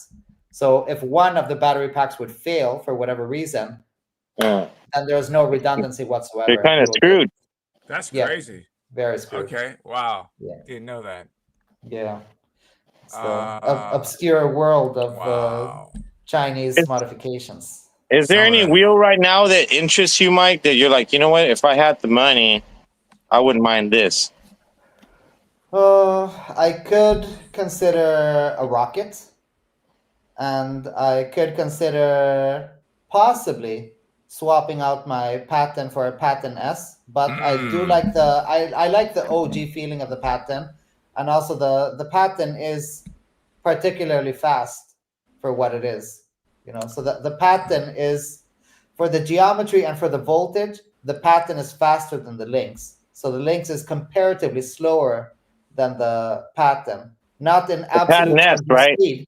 No, the Patton S will follow the Lynx. So the Patton X will be based on the firmware of the Lynx. But the Patton in particular is something special. If you would get the Patton and scale it up in size and scale it up to 151 volts and just do that purely mathematically, then it would be faster than the Lynx. So they made the Lynx a little bit slower than what it needed to be. That's all. The Lynx is just... But they did that as a safety margin, right? No.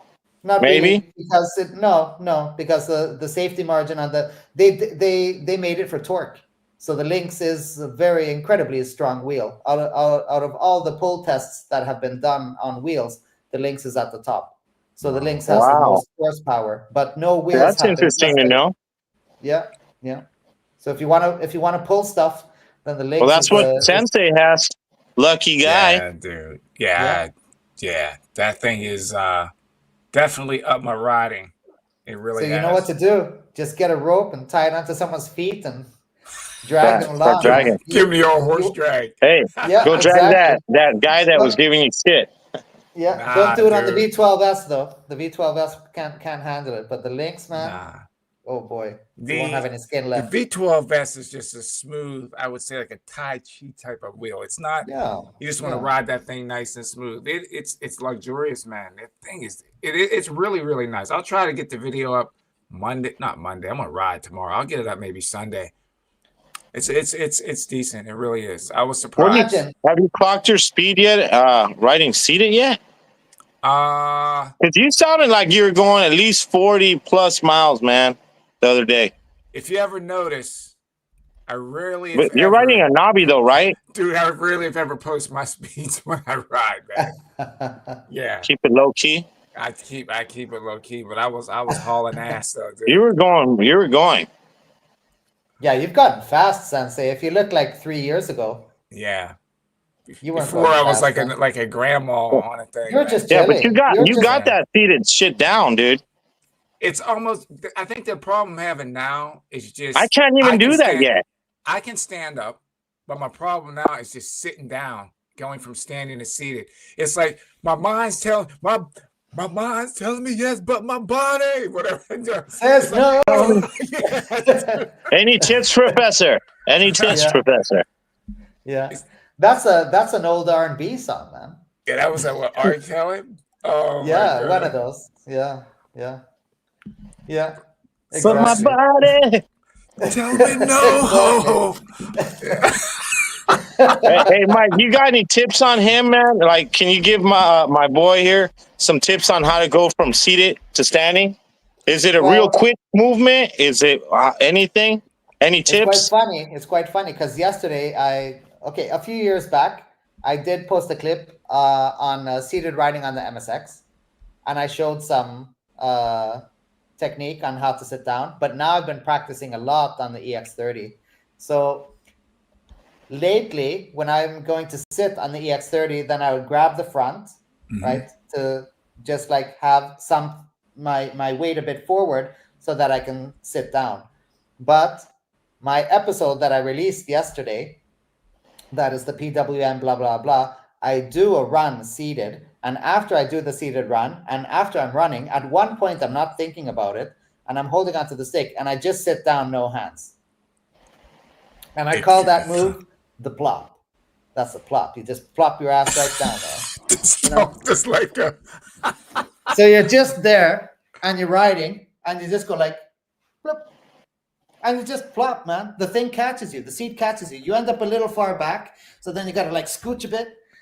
But That is you know, hilarious. you just plop on down there, man. And it's like it took me like a few weeks to get there. My friend Christopher has been doing it for a while. Elias has been doing it for a while, but they're good squatters. They're natural squatters. I suck at squatting. I Yeah. prefer deadlift. I'm just like my hamstrings and everything is a bit tight and this and that. But you know, I could do the plop. So what seat do you have for the links? The Bordeaux seat. I think that's how you Okay, pronounce it. yeah. So it's not super high, you know, No. or is I'm it the gonna higher get up an one? EUC. I'm gonna get the EUC. I'm gonna upgrade to the EUC crazy seat and Okay, get the 8 millimeter instead of the 6, so that'll make it a okay. little bit easier. Yeah. Yeah. Otherwise, if you have someone that can 3D print for you, take a look at the one that my friend Ronnie has designed. It's on Thingiverse, so Okay. you can just download it for free from there. And then if someone can print it for you, because those are nice and high, and he has like some different models and stuff, and they're super comfy. And Oh, he has a very nice attachment system so that it's compatible with the trolley and this and that, and you can slide it out and blah blah blah. I'll have to check that out. All right. Works quite nice. Yeah, so how do you get the CAD files for that? he uploads everything on Thingiverse, so if people want to download it and print it, then they do that. He doesn't charge anything. He just does stuff for the community. Oh, what's his name? Ronnie.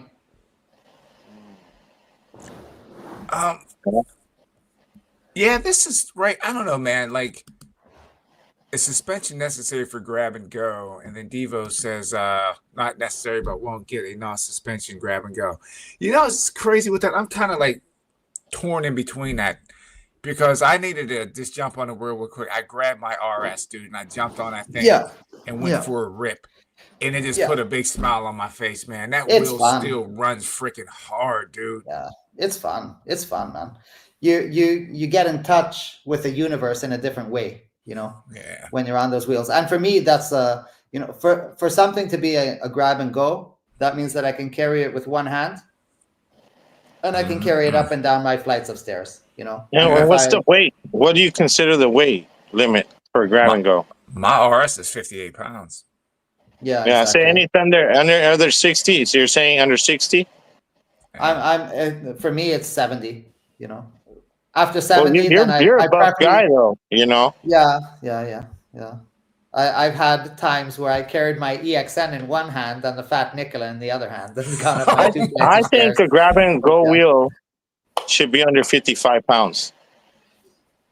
Yeah, but then it's like because that's more. See, like, you're a strong dude. I'm not weak. I know I pipe fit. 30 years of pipe fitting. I carry a masker, unload it, load it every day. You know what I mean? And yeah. so it's not that, but I'm just saying, if you're selling to the general market, and you're like, yeah, this is a grab and go wheel, and the guy's not very strong. Yeah, I mean, 70 pounds is a lot, man. 50 pounds is like a sack of cement. So for sure. if you're not real strong, 50 pounds is a lot. But I would say 50, 55 pounds. Yeah, That I should be agree. the standard. I agree. Yep. Yeah. They can get But it then it's hard down. to fit in suspension there, you know, and what does that Well, leave? Then that, the here's a arrow's grab and go. 54 pounds. The arrow's I was just 54 about pounds. to say, a grab and go, the arrow. The Falcon is less than that, I think, isn't it? Yeah, but the Falcon's Falcon, you know, why would you want a worse arrow? Right. Yeah. Interesting. Stands interesting. So Leaper Chem is better quality than Motion. Well, I rode that in Motion today, man. And it's like you want to ride that wheel and eat some caviar or something while you're riding that thing. I'm telling you, man, I was really impressed with that thing. Again, you're not going to get that wheel to be, you know, full sending, but to have you something to jump on, fast ace suspension, and then just the quality of the wheel, the look of the wheel is really nice, and the screen, nice, big, you know, they laid that wheel out, man. Exactly. They laid that freaking wheel out. They put everything on it, man.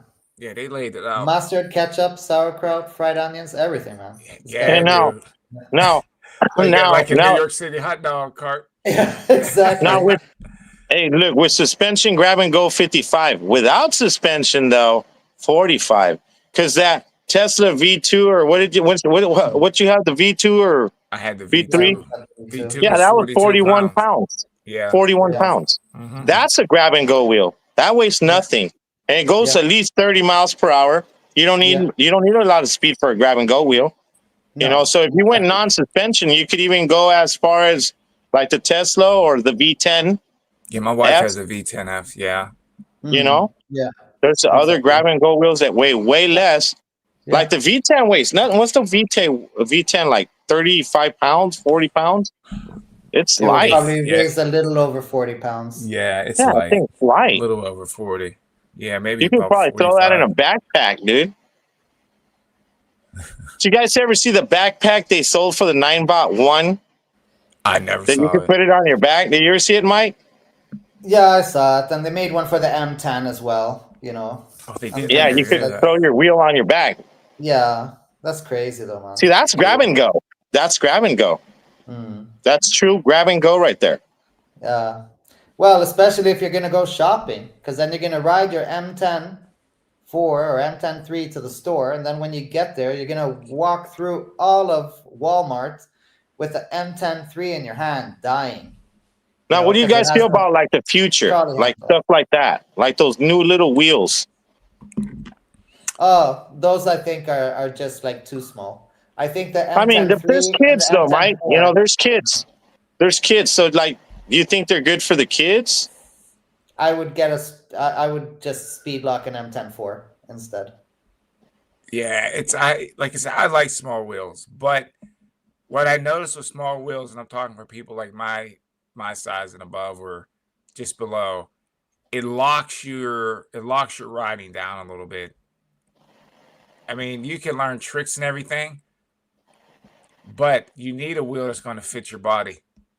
Yeah. How did you feel on the V10, Sensei? You're going to have problems.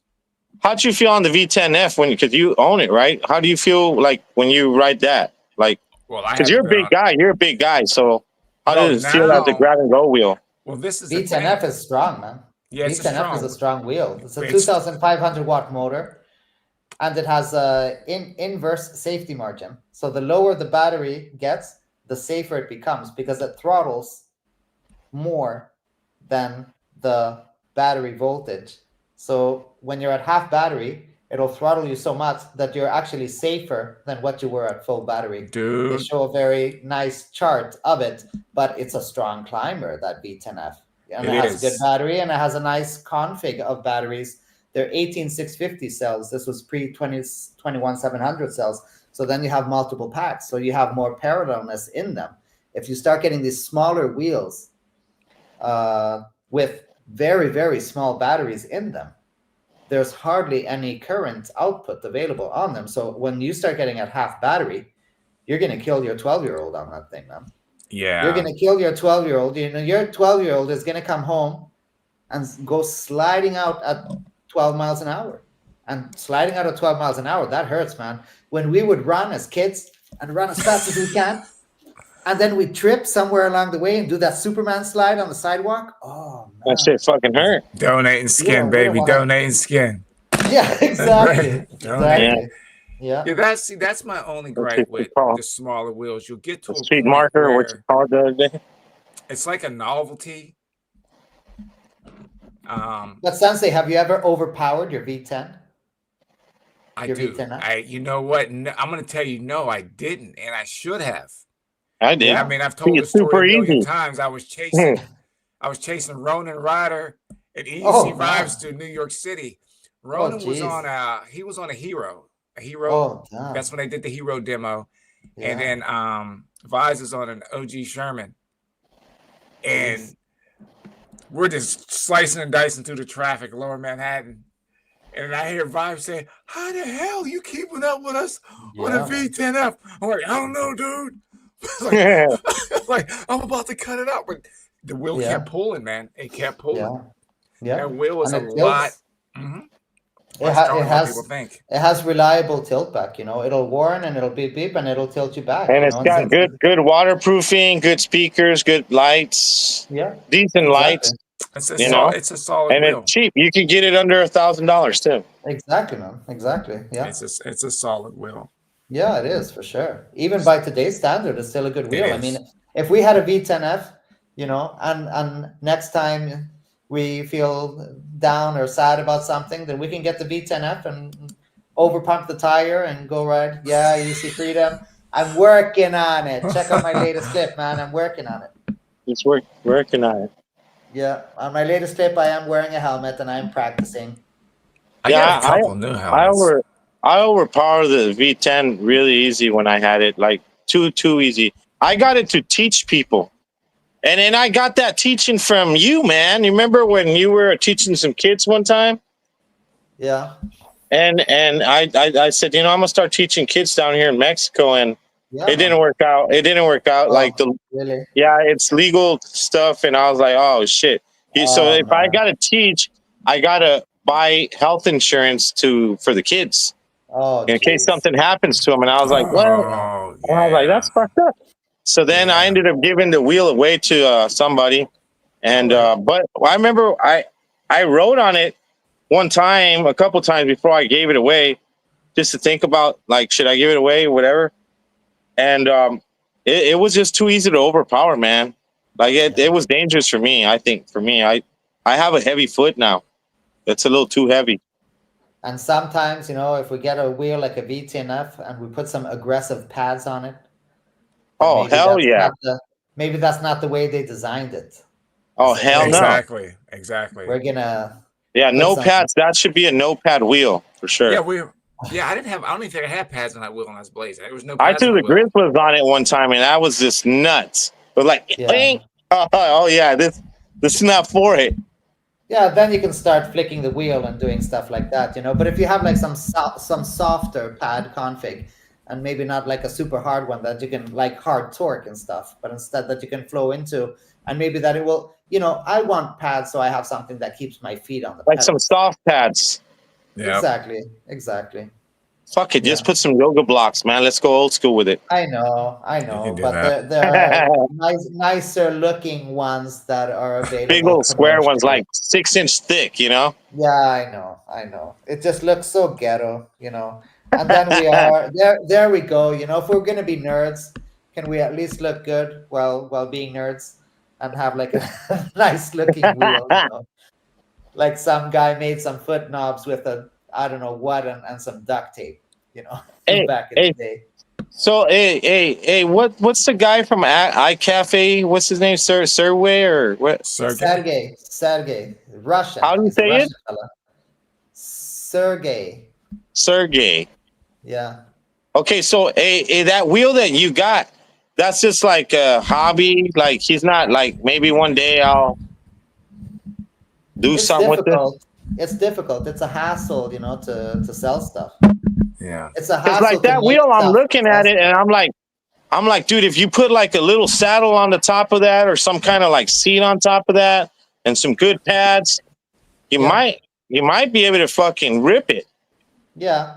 And that's the thing. It's not made for ripping. For it to be able to rip, it would need more battery packs. There's only one battery pack in there, and the battery pack that's in there is Well, yeah, that's why I'm thinking if he built like a little saddle that went on top, maybe carried 1,800 watt hour batteries on top with a seat, you know, and then some pads on the sides. Yeah. Who knows what that thing's capable of, man? That thing's badass. It's based off a Monster Pro. So the motherboard is a Monster Pro motherboard. That's 100 volts. Oh, so that's a good one. Yeah. So then that's a fast wheel. But it only has one single battery pack. The Monster Pro had 6 of those battery packs. But what size battery pack does it got? 900 watt? Yeah, exactly. It's one of those 888 watt hour 100 volt packs. Which is one. Okay. Where 2 of them make an 1,800 watt hour. 15 minutes of fun. Yeah, totally. and slow speed fun also, you know. But the thing is that had a heavy gyro. So the thing is, the reason that we want to ride fast is because that's where we feel excitement. We feel excitement at high speeds. Well, I feel safer at high speed. Yeah. You feel safer at high speed. Yeah, because I ride in traffic, and if I'm riding slow and I live in Mexico, I will emphasize that again.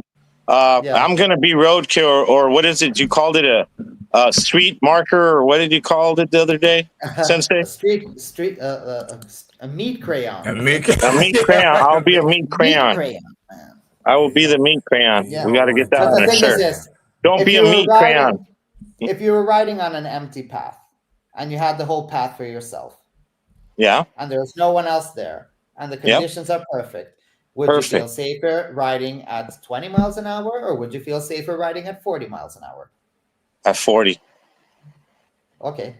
That makes no sense to me that you would feel I know. safer. I just feel comfortable riding fast. Like when I'm going slow, I can't explain it, man. I don't know if it's I'm bored or I feel like I need to be riding faster. All right, let's take away the word feel then, and then say which one is objectively more safe. I would. Right. 20. You're right. Probably riding 5 miles per hour safer. Because if we're going to talk about feelings, then maybe I can call some women to join the chat. Some feelings. I got feelings, Michael. You're right. It is safer. It is safer. You're right. So, and the thing is, imagine that you could still get a feeling of excitement at 20 miles an hour. Because what we're looking for is some kind of excitement. Fresh bones, I'm working on the helmet, man. I'm working on my helmet skills. I'm going to do it again tomorrow. I'm going to redo the clip that I did yesterday, but at higher speed, but with the helmet. So, but when it comes to the excitement and the speeds, is the thing is that, say that you get an M10 4 or something like that with no pads, right? And stock pedals, which are totally garbage. Yeah. And you go and ride that at 20 miles an hour. I'm pretty sure that you're going to feel it. There will be quite a feeling of excitement, quite a feeling of sensation. Way more stuff going on, right? Than a 22-inch tire. Yeah, exactly. So that's why the point of this SAR wheel, that Sergey made, is that it's already very, very exciting at 20 miles an hour. It's very exciting because it's like fighting a wild horse. To get that thing to turn, you have to lean in such a crazy way. The pedals are a bit small, so when Simon was riding it, he started leaning. He started falling off the front because there's no pads. There's small pedals so that you can't torque it. So this way you ride within the limitations of the wheel.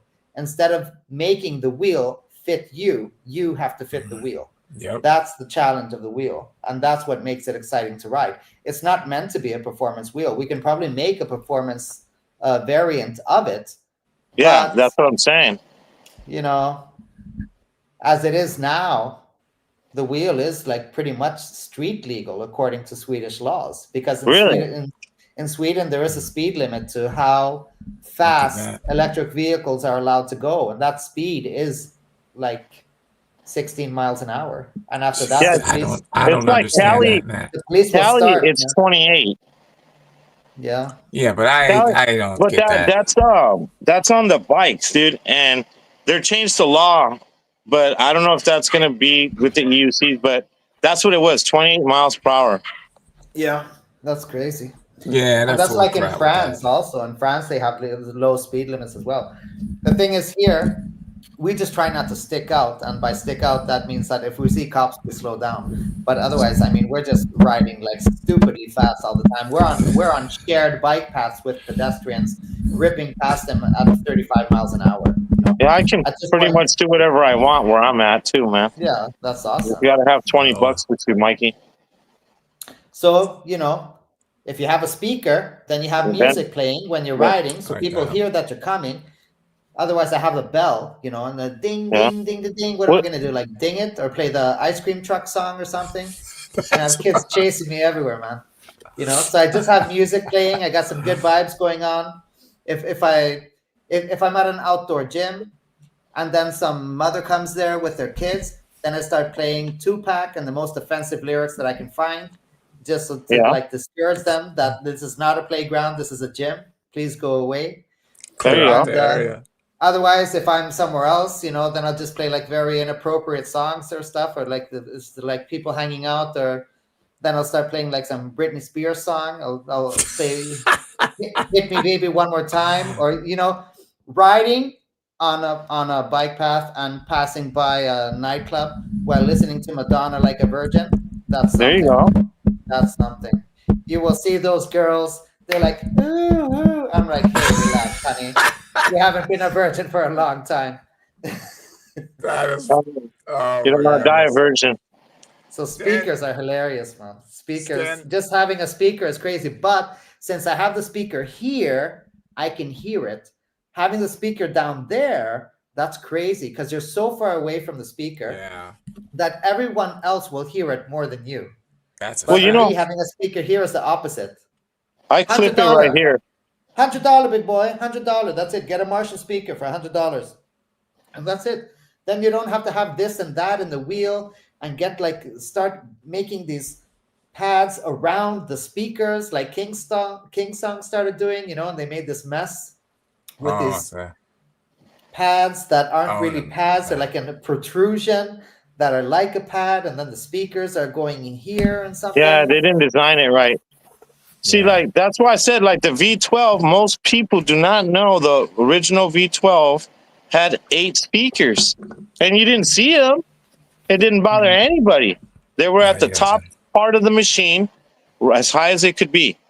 Yeah, On every yeah, you corner, didn't see you him. had 2 speakers. Didn't see that's him at So all. crazy. Eight it can be speakers. What done the hell? right. They just didn't Yeah, pay any attention. I yeah, think there's other ways you can actually put speakers on an EUC without even having to take up room. yeah, Yeah, we'll share that. I'll share that in the video because it's just gonna take too long to explain it. But yeah, yeah. there's other ways they can do it. Other ways.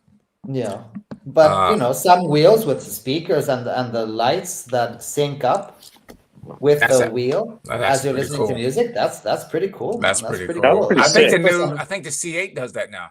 It goes with the music and everything. The Yeah, it does. 18XL did that, man. The Yeah. 18XL I did think that. so. Oh, the I V10F does it too. yeah, exactly. Yeah, the V10F does that too. Yeah, It does. and here we are. We gone full circle now because we had all these stripped down Yep. wheels instead, like the Master, like the Lynx, like the Patent. That did like more bare I bones and stuff. I think so, Stan. Stan I is think asking, so. is 55 on the EC safer than 55 on a car? I think so. No, I think I so. no, I I don't I think think so. so. No. Maybe I'm No, dumb, man. I'm nah, just dumb.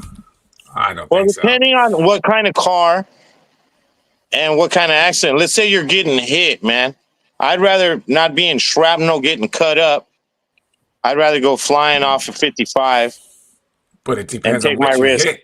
If you come Well, off that's it the with, thing, is 55 on an EUC safer than 55 in a car when an accident happens? Let's just say generally, you will have to get all accident types that are there, right? And Exactly. let's say this, if you get a car and you go and hit a pole, right, at 55 miles an hour, what's going to happen? You might Pretty fucking much die. everyone in the car is dead. At Exactly. 55 miles an hour, everyone in the car is dead. Yeah, If I you hit survived 61.2. So if you hit the pole on your electric unicycle, you're dead as well. So there you Yep. go. In that case, they're both equally so it bad. depends on the accident, like you said, Mike. It depends on the accident, exactly. If you're gonna go instead, and what you're not gonna overlean a car anyway, so that's No. not gonna happen. Yeah. And what's gonna happen otherwise? Are you gonna be in a situation in the car where you have to jump out of the car? If you jump out of the car at 55 miles an hour, then there's not going to be much left of you. Your clothes are eventually going to slow down a few 100 feet further along, and your body will be gone as you have just slid off and disintegrated. Yeah. While the EUC rider will probably have some kind of gear because he's ready for this. So that's another accident. If you get ejected from your vehicle, then I'm pretty sure the EUC rider has the proper gear for that. What other kind of accidents are there? Possibilities are almost infinite, Mike. Let's just go with that one. That one. If you hit a deer, if you hit a kangaroo, right? Yeah, if you're drinking a cold one and you're grabbing some girl's titties. I mean, what are we talking about? But imagine running over a cat. That would be horrible, running into a deer on the EUC. My friend did that. Man, that deer is dead, and so is his EX30. Yeah, that would be. So his horrible. EX30. Oh, he killed a deer with a unicycle. Yeah, man. Yeah. Did they at least harvest the meat? No, he did not. It died a few hours later in its misery off to the side of the bike path. Oh shit, man. Yeah, I know. They should have took it out, man. Yeah, he should have just pulled out his gun. Huh? Yeah. Here in Sweden, meanwhile, pew, pew, pew, pew, pew, America. So, oh no, I killed a deer. Better put him out of his misery. Pew, pew. I'm going to Malaysia. I'm trying to get everything prepped up. Oh, really? As far as on my end anyway. And then once they start releasing, like when you have to purchase your tickets and all that type of stuff. I got to talk to you about that, but I'm going to try to go. I might not race, but I think I want to go and just, if I rent, I'll do like you're doing. Yeah, because I got other shit I got to spend money on, but I could probably do that, So I thought he was in the States. I thought he was in the States. Now, Donovan, depending on where you live in Canada, 'cause I know some places like they were giving people tickets on. Yeah. So I don't know, it was man. cheaper to be on the sidewalk.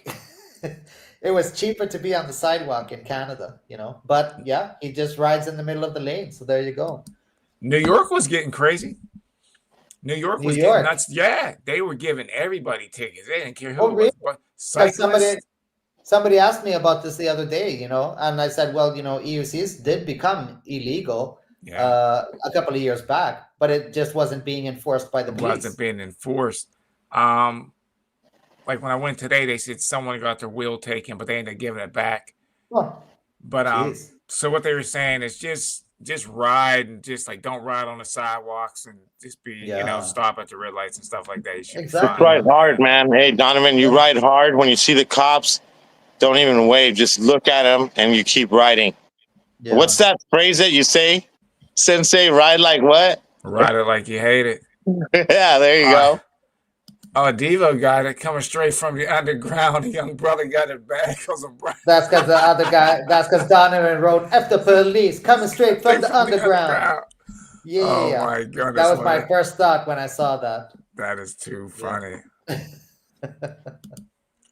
Cops trying to take my wheel once before they want. Oh man, that just sucks. Yeah.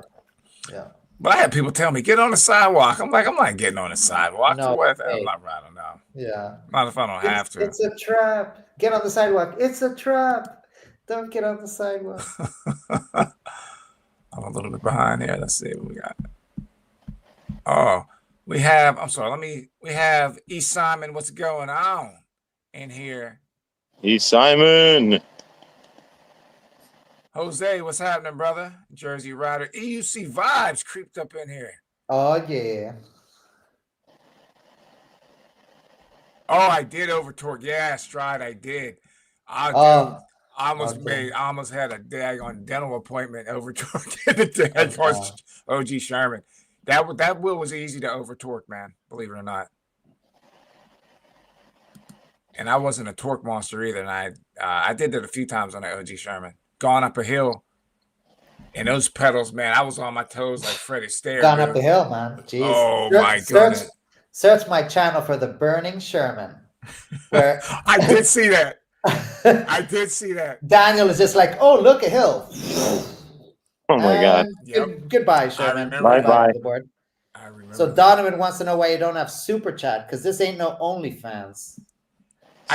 This is my thing, right? I will make this official so people know. I am able to monetize my channel now. Finally, I got to the point where I can monetize it. But the thing with monetize, it's kind of weird, man. I don't know if I should do it or I don't know. It's a tricky one. You know, because in a way, you will sell your soul to the devil, and you will be a slave to the requirements that YouTube enforce, right? And then it's like there's gonna come a time where you're gonna go riding and you're gonna want to talk about something, and it might not be appropriate, or you're gonna want to play a song, and it's gonna be like, okay, it's not really going to be a strike, you know, they're just going to say this is copyright, blah, blah, blah. And then you're not going to be able to monetize that particular clip, right? But that's fine because it's no big loss in that way. But there are certain requirements to get there. It's like a certain amount of views and a certain amount of subscribers and a certain amount of this and that. And it's like, eventually it will be, and you can't do this. And you can't just to be free, man. And you can't have a kid in the background 300 feet away, you know. Yeah, they got some crazy some kind of shit. Yeah, so I'm like I was thinking, like I said, I'm able to monetize my stuff now, and I just kept it turned off because I don't know. Like some people tell me go and do it, other people telling me no. Then I'm like you said, I'm looking at some of the stuff, and it's like you're getting put behind bars, man. You know, when you want to. You're losing your freedom. Control. So I don't know. Trying to take control of everything. It's no biggie in that way. You know, if you're just willing to follow some of the rules and you feel like, you know, I like to do this, and then maybe you could you don't have to monetize everything, because some clips will be excluded from monetization, where any proceedings will go to the record label, right? So what was the song that you played in the Instagram and the YouTube short? Oh man, that was Pure Energy Information Society. Oh yeah, that's a goodie. That's a goodie. So imagine playing that, right, on a clip where you're out rolling and cruising and so on and just vibing, and you have that music because you want to share it, right? Yep. We want to share happiness with others. We want to share our passion and our joy, and music is a part of that. And then it's like, okay, well, if you share it in this clip, then you can't monetize the clip. Well, you weren't monetizing it to begin with, so there's no loss. But if there are other repercussions, then maybe, you know, but it wouldn't hurt to try, you know. Yeah. It just depends on how you feel about it, you know. If you feel like, no, but I'm the purest of the pure. Everything I do for free, you know. That's a lot of virtue. Man, it would be cool too. I also thought like everything costs money. Like if you need to get a camera, maybe you can build up off of time, put money back into the channel. That would be cool too. Exactly. And that's something in that case, you know, that you could write even on the channel. And it's like, any money that I make on this channel, I will use to invest back into the channel, where I will buy pads and review the pads. I will buy these lights and review these lights, or whatever. And just get all that money and just throw it back into the channel. Yeah. Yeah. That would be pretty cool. But that would really be something. That would be more meaningful for you than if you are making clips and people are giving you money so that you can buy those Nike shoes I've been hearing so much about. Just do it. The shoe by Nike. Just do it, man. You can do it. You can do it. Yeah, dude. So we'll see what happens within the next couple of weeks. I'll keep everyone informed though. And one other thing too, and I know I'll probably get flagged for saying this. I didn't want my channel to become like I'm always trying to push something toward people. You know what I mean? Yeah. That type of thing. So I don't think anyone has ever seen it that way, you know. And I've always seen you as a super cool guy, very chill. and very noble. Very Yeah. noble intentions, and not any of this. And by the way, guys, don't forget to use my code. This wheel is Yeah, the best. Don't forget to yeah, use my yeah. discount code. And this wheel is also the best. And this wheel is also the best. Okay, well, Steve, I love my Commander Pro. Oh, that is a good wheel. Yeah. And he's saying, no, the Commander Pro is a 3600 watt hour. No, I tell you. Yes, we know that it's a 3600 watt hour. It was released at the same time as the Sherman And he S and the and Evo EX30. rips with it. I only ride veterans. That's what she said. Good one, Donovan. Hey, hey, Devo, Gotta have Devo, that how fast you experience. going on that Commander, the Commander Pro The that you latest ripped batch, at? Bro. the latest batch Commander Pro has 50S and has Hey, field weakening. hey, you Yeah, know what that I was thing, gonna that say thing will earlier freaking rip, that I dude. wanted to say earlier? So you know how like you were like asking Mikey about like what do you think of wheels? I guess is what is it gone as far as they could go and blah blah that something like that. Do you remember? Well, we're just. I was saying, Hey, like, to get it to go to the next level. I think well, that you know what battery I tech. think though? I Mhm. think we're almost there, dude. Because like I've ridden 55, Mike. I know you've ridden pretty fast. I don't know what your top speed is, Mike, but when you're riding fast, man, and you're going like 55 plus, Mm, and you're standing, and maybe when you're sitting, it's way different. But it is. I don't think the human body on one wheel should be going maybe more than 70, 65, man. Because I think the way that your body is, the wind and the one wheel, and any mistake given, you're going off to the side and you're going to fucking have to bail or whatnot. Um, and I They think solved that that. I think the top speed we were there already. I think we're there. I don't Mm. think we need to go faster. Right. I don't think so, Yeah. man. No, I agree It's Unless you're with trying that. becoming to I a prove some agree. kind of world record type exactly. shit. It's becoming a problem to do it standing, because wind resistance and the way Yep. it Yeah, increases the faster we go, and also our choice of clothes. yeah. But then we have these leather suit riders, right? And Well, then not they're just doing that. it In the in a wind, different way. any damn wind that hits you. Like over here where I live, Mikey, there's this thing Yeah. called the Santa Ana wind, right? Mm, And that's like 100-mile-per-hour winds. It comes from the north, man, mm. and it circles down into Mexico and goes back around into the ocean and comes back around like a big old friggin' circle. I think it might even go all the way close to L.A., man. But it's like something that happens once a year in this part of the world, and Yeah. it's scary, man. Like you get caught in that shit, you better just go hide under a tree for a while. On the clip that I made yesterday, I ride down into a valley and there are some winds, and there's at one point where I'm fighting through wind, and I say afterwards, I say, you can fight through wind, but the thing is, you can't control the direction of wind. So maybe a Oh gust will yeah. hit you from the side, and if it hits you from the side, you're gonna fly, right? That's You are. scary. I've And had That's if you that scary, happen to me. bro. Yeah. if you look at a wheel like the EX30, it has lower battery packs, so it's basically unwobbleable. It's very, very hard to wobble on an EX30. The And weight's at the seated, bottom.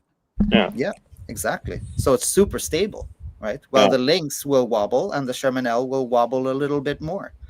We get used to the wobble and we become part of the wobble, but there is still a not it's just not as steady. We can compensate with skill, Mhm. Yeah. but if you go and get that skill and put it on the EX30, it's just more stable. It's just like an inherently more stable wheel. And especially if you Wow. ride it seated, it's more aerodynamic. So I was Okay. doing a PWM comparison when riding at certain speeds, and I was doing that standing versus seated. And Uh, seated, you can go faster.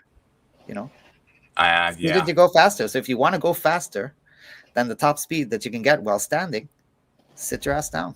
That's it. I did that the other day. It was, dude, it was funny because my wife was watching one of my last videos I had put up, and that's the first time I ever heard her say, "You're making me nervous." I was Yeah, like, man. dude, Yeah, I for was, sure. yeah, dude, Yeah. yeah, it's Hey, just crazy, honestly, I don't know. How did you feel when she said that?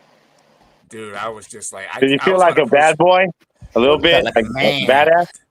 well, I'm gonna I let kind you of know. do. I always feel like the bad boy, but this is the thing. the stability, like Mike said, when you're sitting down is crazy. When you're seated, it's almost scary. The difference, man. It is. Mm-hmm. Yeah, I got to Quinn master Foster, that what's next. happening? Welcome to the stream. Exactly, Mike. Exactly. Since you like excitement, then I do. so do this tomorrow. Get your wheel, Yeah. sit your ass down, Yeah. and hit 40. No, just kidding. Hit 20. Well, I'll do it.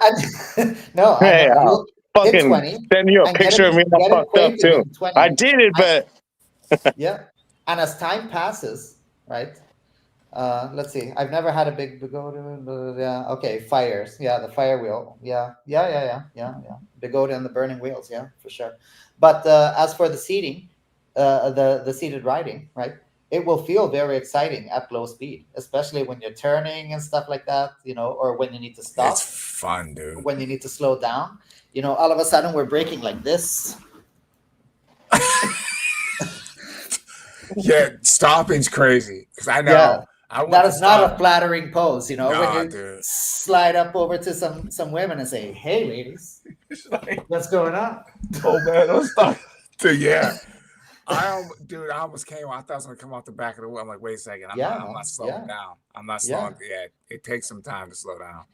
yeah. I'll do it, Definitely. Mikey. I'll do it. Awesome. I'm I'll be gonna start watching. hitting you up a little more, man. Sending you some stuff on the side, man. Cool. Awesome. Looking forward to it. So the Yeah. Bigode burning, the burning Bigode wheels, they had a situation with 100-volt wheels when they released the packs with LG M50T cells. And in particular, it was the wheels that were in the configuration with the 4 parallel packs. So the MSPHT, the MSPHS, and then the RS, and also the Nikola. But even the EXN, actually, my EXN ended up burning up. And My Mike, first EXN. what do you think about the Nikola difference between the 84 and 100-volt version of it? Yeah, there's a speed difference. That's it. No, but I'm saying, do you think it's a better version because it's a higher volt on the Nikola? You got Yeah, the new That's one? the only 100-volt because the new one's also 84. I'm saying, Yeah, do I you know. think it was better, or Well, was the the new one, 84-volt version better? the first 84-volt one was almost as fast as the MSX. Then Wow. the 100-volt one was faster than the MSX. Right? Well, you said U-Stride was going how fast on the Nikola? Well, he went 80 on the 84 volt. He hit 40. He hit 40 on that. And Yeah. I can explain why. Because the C8, not the Nikola, the C8, right? But I mean, on a standard Nikola, 100-volt, you can do. Let's see. Hold on, I gotta get my Eagle calculation. Let's see, 62 kmh to. Yeah, you'll be on the beeps at 40 miles an hour on the Nikola 100-volt, right? Then you'll be on the beeps. And the C8, it has a high speed mode, right? So the racing mode on the C8, exactly, and that has a 96 kilometer an hour lift speed, which is higher than the lift speed of the Nikola 100-volt. The 100-volt Nikola has an 85 kilometer an hour lift speed. So the C8 has like a 12 or 13% higher lift speed as an 84-volt wheel because it has 50S cells. Yeah. So it has 50S, and then you can use field weakening because field weakening will require more amps, and then it will lower the torque of the wheel, and you can go a little bit faster. I doubt people are going to be going much faster than 40 miles an hour without, going deep into the beeps and taking risks. So I usually just count wheel speed as the beep speed, Gotcha. and then I try to account somewhere in there. I try to account for speed inflation. So if you look at the wheel like the Extreme, it also over reports by like 13%, the Bigode Extreme. Good day, mate. What Electric is going on? unicycle. Dale is up and The brother. Dale. Well, Hey, you seen Dale's lights, man, that he got from, where do you get these lights from? And they're not shred lights. What the hell are they? Pit Zoom. Yeah. They're getting into the light thing too, or have they always been in the light business? Well, I have the older set, and the thing was crazy. They've been in it for a while then. Yeah, I just got the older set like Because last I've week or seen the should have this shred week. lights and they look really good, you know? Shred lights are the ones that started with the lights first as the big name. PidZoom Mm. had the bell first. But Yep. hey, do you know the price for some freaking lights? That's crazy, man. It's like a few Yeah. $100s. Well, the Yeah. To get Pittsburgh like a ones. set of 4, it's like $300, man, or something like that. Well, the Pittsburgh Five. ones, the older version, I think I got for like what, $15 or something. But so Oh, they say they're full waterproof, dude. Like full waterproof. Yeah. You like submerge them type waterproof on the shred lights. I don't know. perfect for all of these submarine wheels that people are Yeah, riding, like the baby. one I did with the V12.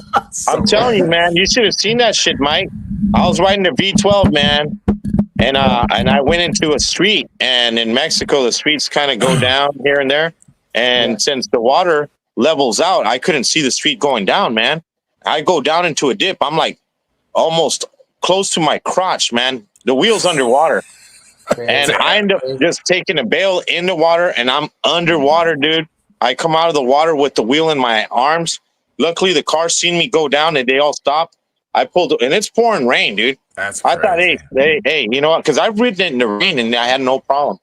They Yeah. make really good waterproofing on that V12 in my book, and That is nuts. yeah, and the wheel it still rides. It's still I could ride it, but it's that motherboard. It just starts doing that lift on the. So I'm gonna vet. Right. I'm thinking of vesting it or just getting another board, but I'm fixing it. I like Yeah, that you wheel. need It's a good a board. wheel. Yeah. Yeah. It's a good wheel. Definitely.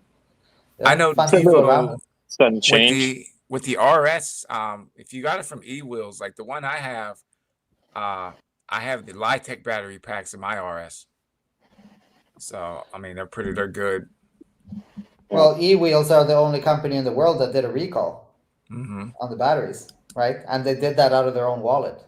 That's the Well, thing. well, when I got mine, like when I ordered that RS, it took longer because I guess that's when he was making that whole change with the battery pack. So when I got Yeah. mine, they were actually in it already. Yeah, Yeah. Ah, awesome. Awesome. So yeah. then So you got that's the why I light even that keep goes it now. there. I didn't. Yeah. You know what else I think that needs to happen with like EUCs is, and with all PEVs in general, I think it's time for battery evolution, man. Where like, the batteries might be, let's say, the size of my finger, and let's get a battery that's like the size of my finger that replaces maybe 20 of them. You know what I'm saying? When So solid they state need comes along, they need to get into that. Like, let's yeah, get into some batteries that weigh less, give us further performance. I think that maybe that's where it's at in my book is more battery performance in their books. Oh, we and not definitely need only to. that, they will also be ridiculously fast to charge those Yeah. batteries. But those are solid state batteries, and solid state batteries do exist today. They're just not commercially feasible for us Yeah. as Well, DC batteries you because they're seen way the too expensive. I think it's called blue ion batteries. You seen that yet there, Mikey? No, I haven't. So they make batteries out of ion, sodium ion. And Okay. now they're using blue sodium ion, which is like, and they're using it for like Chevron, like big corporation like you're talking about. And it's little teeny batteries that are like 4 times right now what the batteries out there right now. And they charge twice as fast. They last like 80% longer, something like that. And it's called blue sodium ion. And Wow. it's out there, but it, like you said, it's not where it's commercialized where the people can get it yet, But that's what we Yeah. need. We need evolution of batteries for PEVs, all PEVs. Yeah. Yeah. I mean, We're they getting there. have. We're getting there. We're I getting there, mean, man. Exactly. graphene, I think graphene or graphite batteries. There's quite a few things out there. It's just they need to release it. I got like Stan's asking, where's most of the weight in the EUCs? I would say battery the and motor. batteries, the Yeah. batteries. Yeah. That's why I Look at said the batteries, though. in my EXN, each battery pack weighs 5 kilos, man. That's like 11 pounds. Yeah. So my 3 battery packs in the EXN, that's almost half the weight of the wheel. Half the freaking weight. Yeah. Half the weight, man. And Well, what's the rest? Jason, Because it's a damn plastic shell, Then it's the motor. But imagine this, Mike. Imagine if your master weighed half as much. well, what I think one of the batteries he talked about was called the JP40s. You heard of those? Sort of sounds familiar. Yeah, and they're like Hey, making error. a third of the size, and they're like 10 times as powerful. That's But Mike, crazy. if your master weighed half as much, Oh, I'd and you love were it. out there, if you were out there at 50 miles an hour, Oh, I love it. It'd be and like a gust of wind hits you now, that's a paperweight. Yeah. That's Oh, a yeah. big- You're worse off. But you know, I would love it if you're worse off. I'm not riding You're in the worse wind and off. I'm racing. I think I And would we're not like it. getting I would slower. like it. We're not This- getting any slower. We're just going faster and faster. So in Yeah. the end, if we're wearing Well, no. the Hey, wrong look, kind you of just add jacket, more batteries. So, like, you got to think about it. The Sherman L, imagine compacting it, all those batteries into maybe a Lynx. yeah. You know, something like that. So it ain't gonna be absurdly too light, but you know, you just add more batteries. So instead of it being 24, we go with 48 because they're Yeah. half the size. You know what I mean? Yeah. That's how I would look at it. It's Yeah. just time to add more batteries, better batteries that last longer, that charge quicker, and that I'll do these batteries we got right now. Yeah. Because the motors, I mean, you know, when I heard you talking about tiles, right? The only thing, because I got an inventive mind, the only thing I could think of, okay, so tiles, you got these magnet. Why the hell don't they make a ring magnet where it's just one solid fucking piece and it all goes in one shot? Yeah. Like Could they do like that, Mike? Could they do something like that, Mike? You think? Not today, and it would probably cost a lot. But yeah. Really? But if it was a solid piece, it would work more reliable than a bunch of pieces that are put together, right? Well, maybe there would be no flexibility. There would be no flexion there. So, you know, if the rim would take a bit of a dent, then the whole magnet unit would just crack. It's got nowhere to go. If we got a So it's bunch got to of have some tiles, give. yeah, you know, it's sort of like a wooden bridge. If you got a wooden bridge, Yeah, you got to have That's a the good point. movement. one big That's ass a real good plank point. there, you know. Yeah. Because think about it, if you had that one big solid piece like you'd have like on a stereo speaker, and that Yeah. thing cracks or chunk, you're done. Oh yeah, you're done for. Yeah, Yeah. that's it. I got like a couple minutes, Sensei, and I got to be out in a couple minutes. Oh yeah, we're gonna start bringing it down because we are almost 2.5 Even though I hours could in. probably talk to Mike for days, dude. Definitely We got to could. do something, Mike. Yeah. Definitely Whenever you could. come out to California, they got food there. That's good to know. California, you gotta go check it out, man. Hey, come down to Mexico. You come to San Diego. It's right on the border where I live, next to San Diego. I work in San Diego. I'll take you Okay. down to Ensenada, right by the beach. We eat some mariscos, some seafood. Awesome. You know what I mean? Awesome. Get the I love get the seafood. mariachis to play right next to you. We'll get Yeah, them to man. play some Depeche Mode in mariachi mode. Yeah. Awesome. Yeah, dude. Yeah, we'll crank then- through these comments and we'll get ready to break it. And there's a big group in San Diego. Mike is like 600. San Yeah. Diego kind of like 600-700 riders. Yeah. Crazy, man. Jeez. Don't forget the event in Apple Valley, October 12th. Yep, Oh, yep. yeah. Nice. That track on Apple Valley, man, with the sand Always going there good, Brady. onto the gravel, man. Jeez. That's some sketchy stuff. Everybody, thanks for coming, everybody. Yeah, Yeah. man, we appreciate y'all. There you go. E. Simon, his friend, came off his wheel 30 miles an hour, hit a fence, and died, man. Oh, Yeah. was that was Yeah, in yeah, but he was Australia. riding a bike. He was No, riding that a was- bike, I believe, right? No, that was the one in Australia, dude. If I'm not Oh, mistaken. that was in Australia. Yeah. There was a oh, guy here in the States that was riding a bike, and he was going, and he had all his gear on, dude. And that made the he, news up here, I think. oh yeah, one. yeah, I was in the news, and he hit the damn pole or something like that, and he died. You know, getting hit I'm Man. telling you, man. That's so bad, man. It is no That's joke. crazy. Yeah. That's really crazy, man. Dude, I know when I got plowed over, dude, whack. Dude, I'm in the air, man. Everything goes into slow motion, and I'm yelling, I'm not dying today. I'm like, dude, I'm not. I hit the ground, bang. Nah, dude. I was fighting to live that day, man. Man. Unbelievable. Oh, here, I can actually laugh. I mean, I can laugh about some of the stuff that happens. That's the thing, exactly. Dude. Yeah. I'm laying on the ground, dude, right? I'm laying, and I have my glasses on, and like they're crooked, like this. and I love my eyes. I'm like, I'm blind. I can't see out of one eye, dude. It was just horrible, man. Oh, it hurts Yeah, so freaking Debo says he bad. rides with the SF Cruise. That's Bay San Area. Francisco, yeah. They Yeah, got that's some awesome, fast man. So he's riders, up there dude. with Maribel and the Vargas. Yeah, The they got Vargases. some fast riders. Isn't Show out there? I think Show's out that way too, Yeah, right? Show, Maribel, Fernando out there. No, there's a lot, dude. There's a lot of great riders out there. Yeah. Well, if you can play them, they'll catch you with something, man. That's the only thing about playing the music. It's not a strike like Mike said. It's they give you It's just a copyright. It's just a copyright like a notification. That's claim. all. Yeah. Yeah, but now and then they'll block the whole clip, man, and I hate that because then I gotta go back, I gotta take away the song, and then I gotta go play Russian roulette with another song and say, okay, I'm gonna choose this song this time. You know what? Shorts in particular are extra picky when it comes to music, but clips, You yeah. probably got to buy your music that you put on your stuff probably a lot more. Like look into buying the rights on shit, like so you could use on your videos.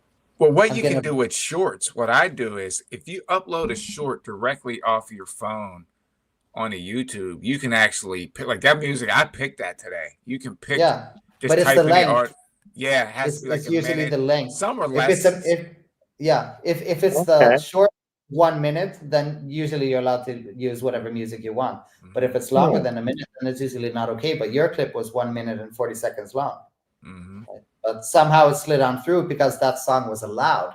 But the other day, I was going to post a clip where I had I had like 12, the clip was 2 minutes long. I had 12 seconds of Hideaway, Hideaway. Okay. All right, man. Hey, I love you guys, man, but I gotta go, man. All right, man. Thank you, Mike, for coming, man. Thanks for having me, buddy. And thanks, Sensei. All right, love brother. you guys. I'll talk to you tomorrow, man. Love you, brother. Peace and happy riding, everybody. Thanks for coming to the show, guys. Have a great weekend. My weekend is going to be awesome when I see a clip of him riding seated. It's coming. Oh, yeah. Uh-oh. Yeah. Here's one.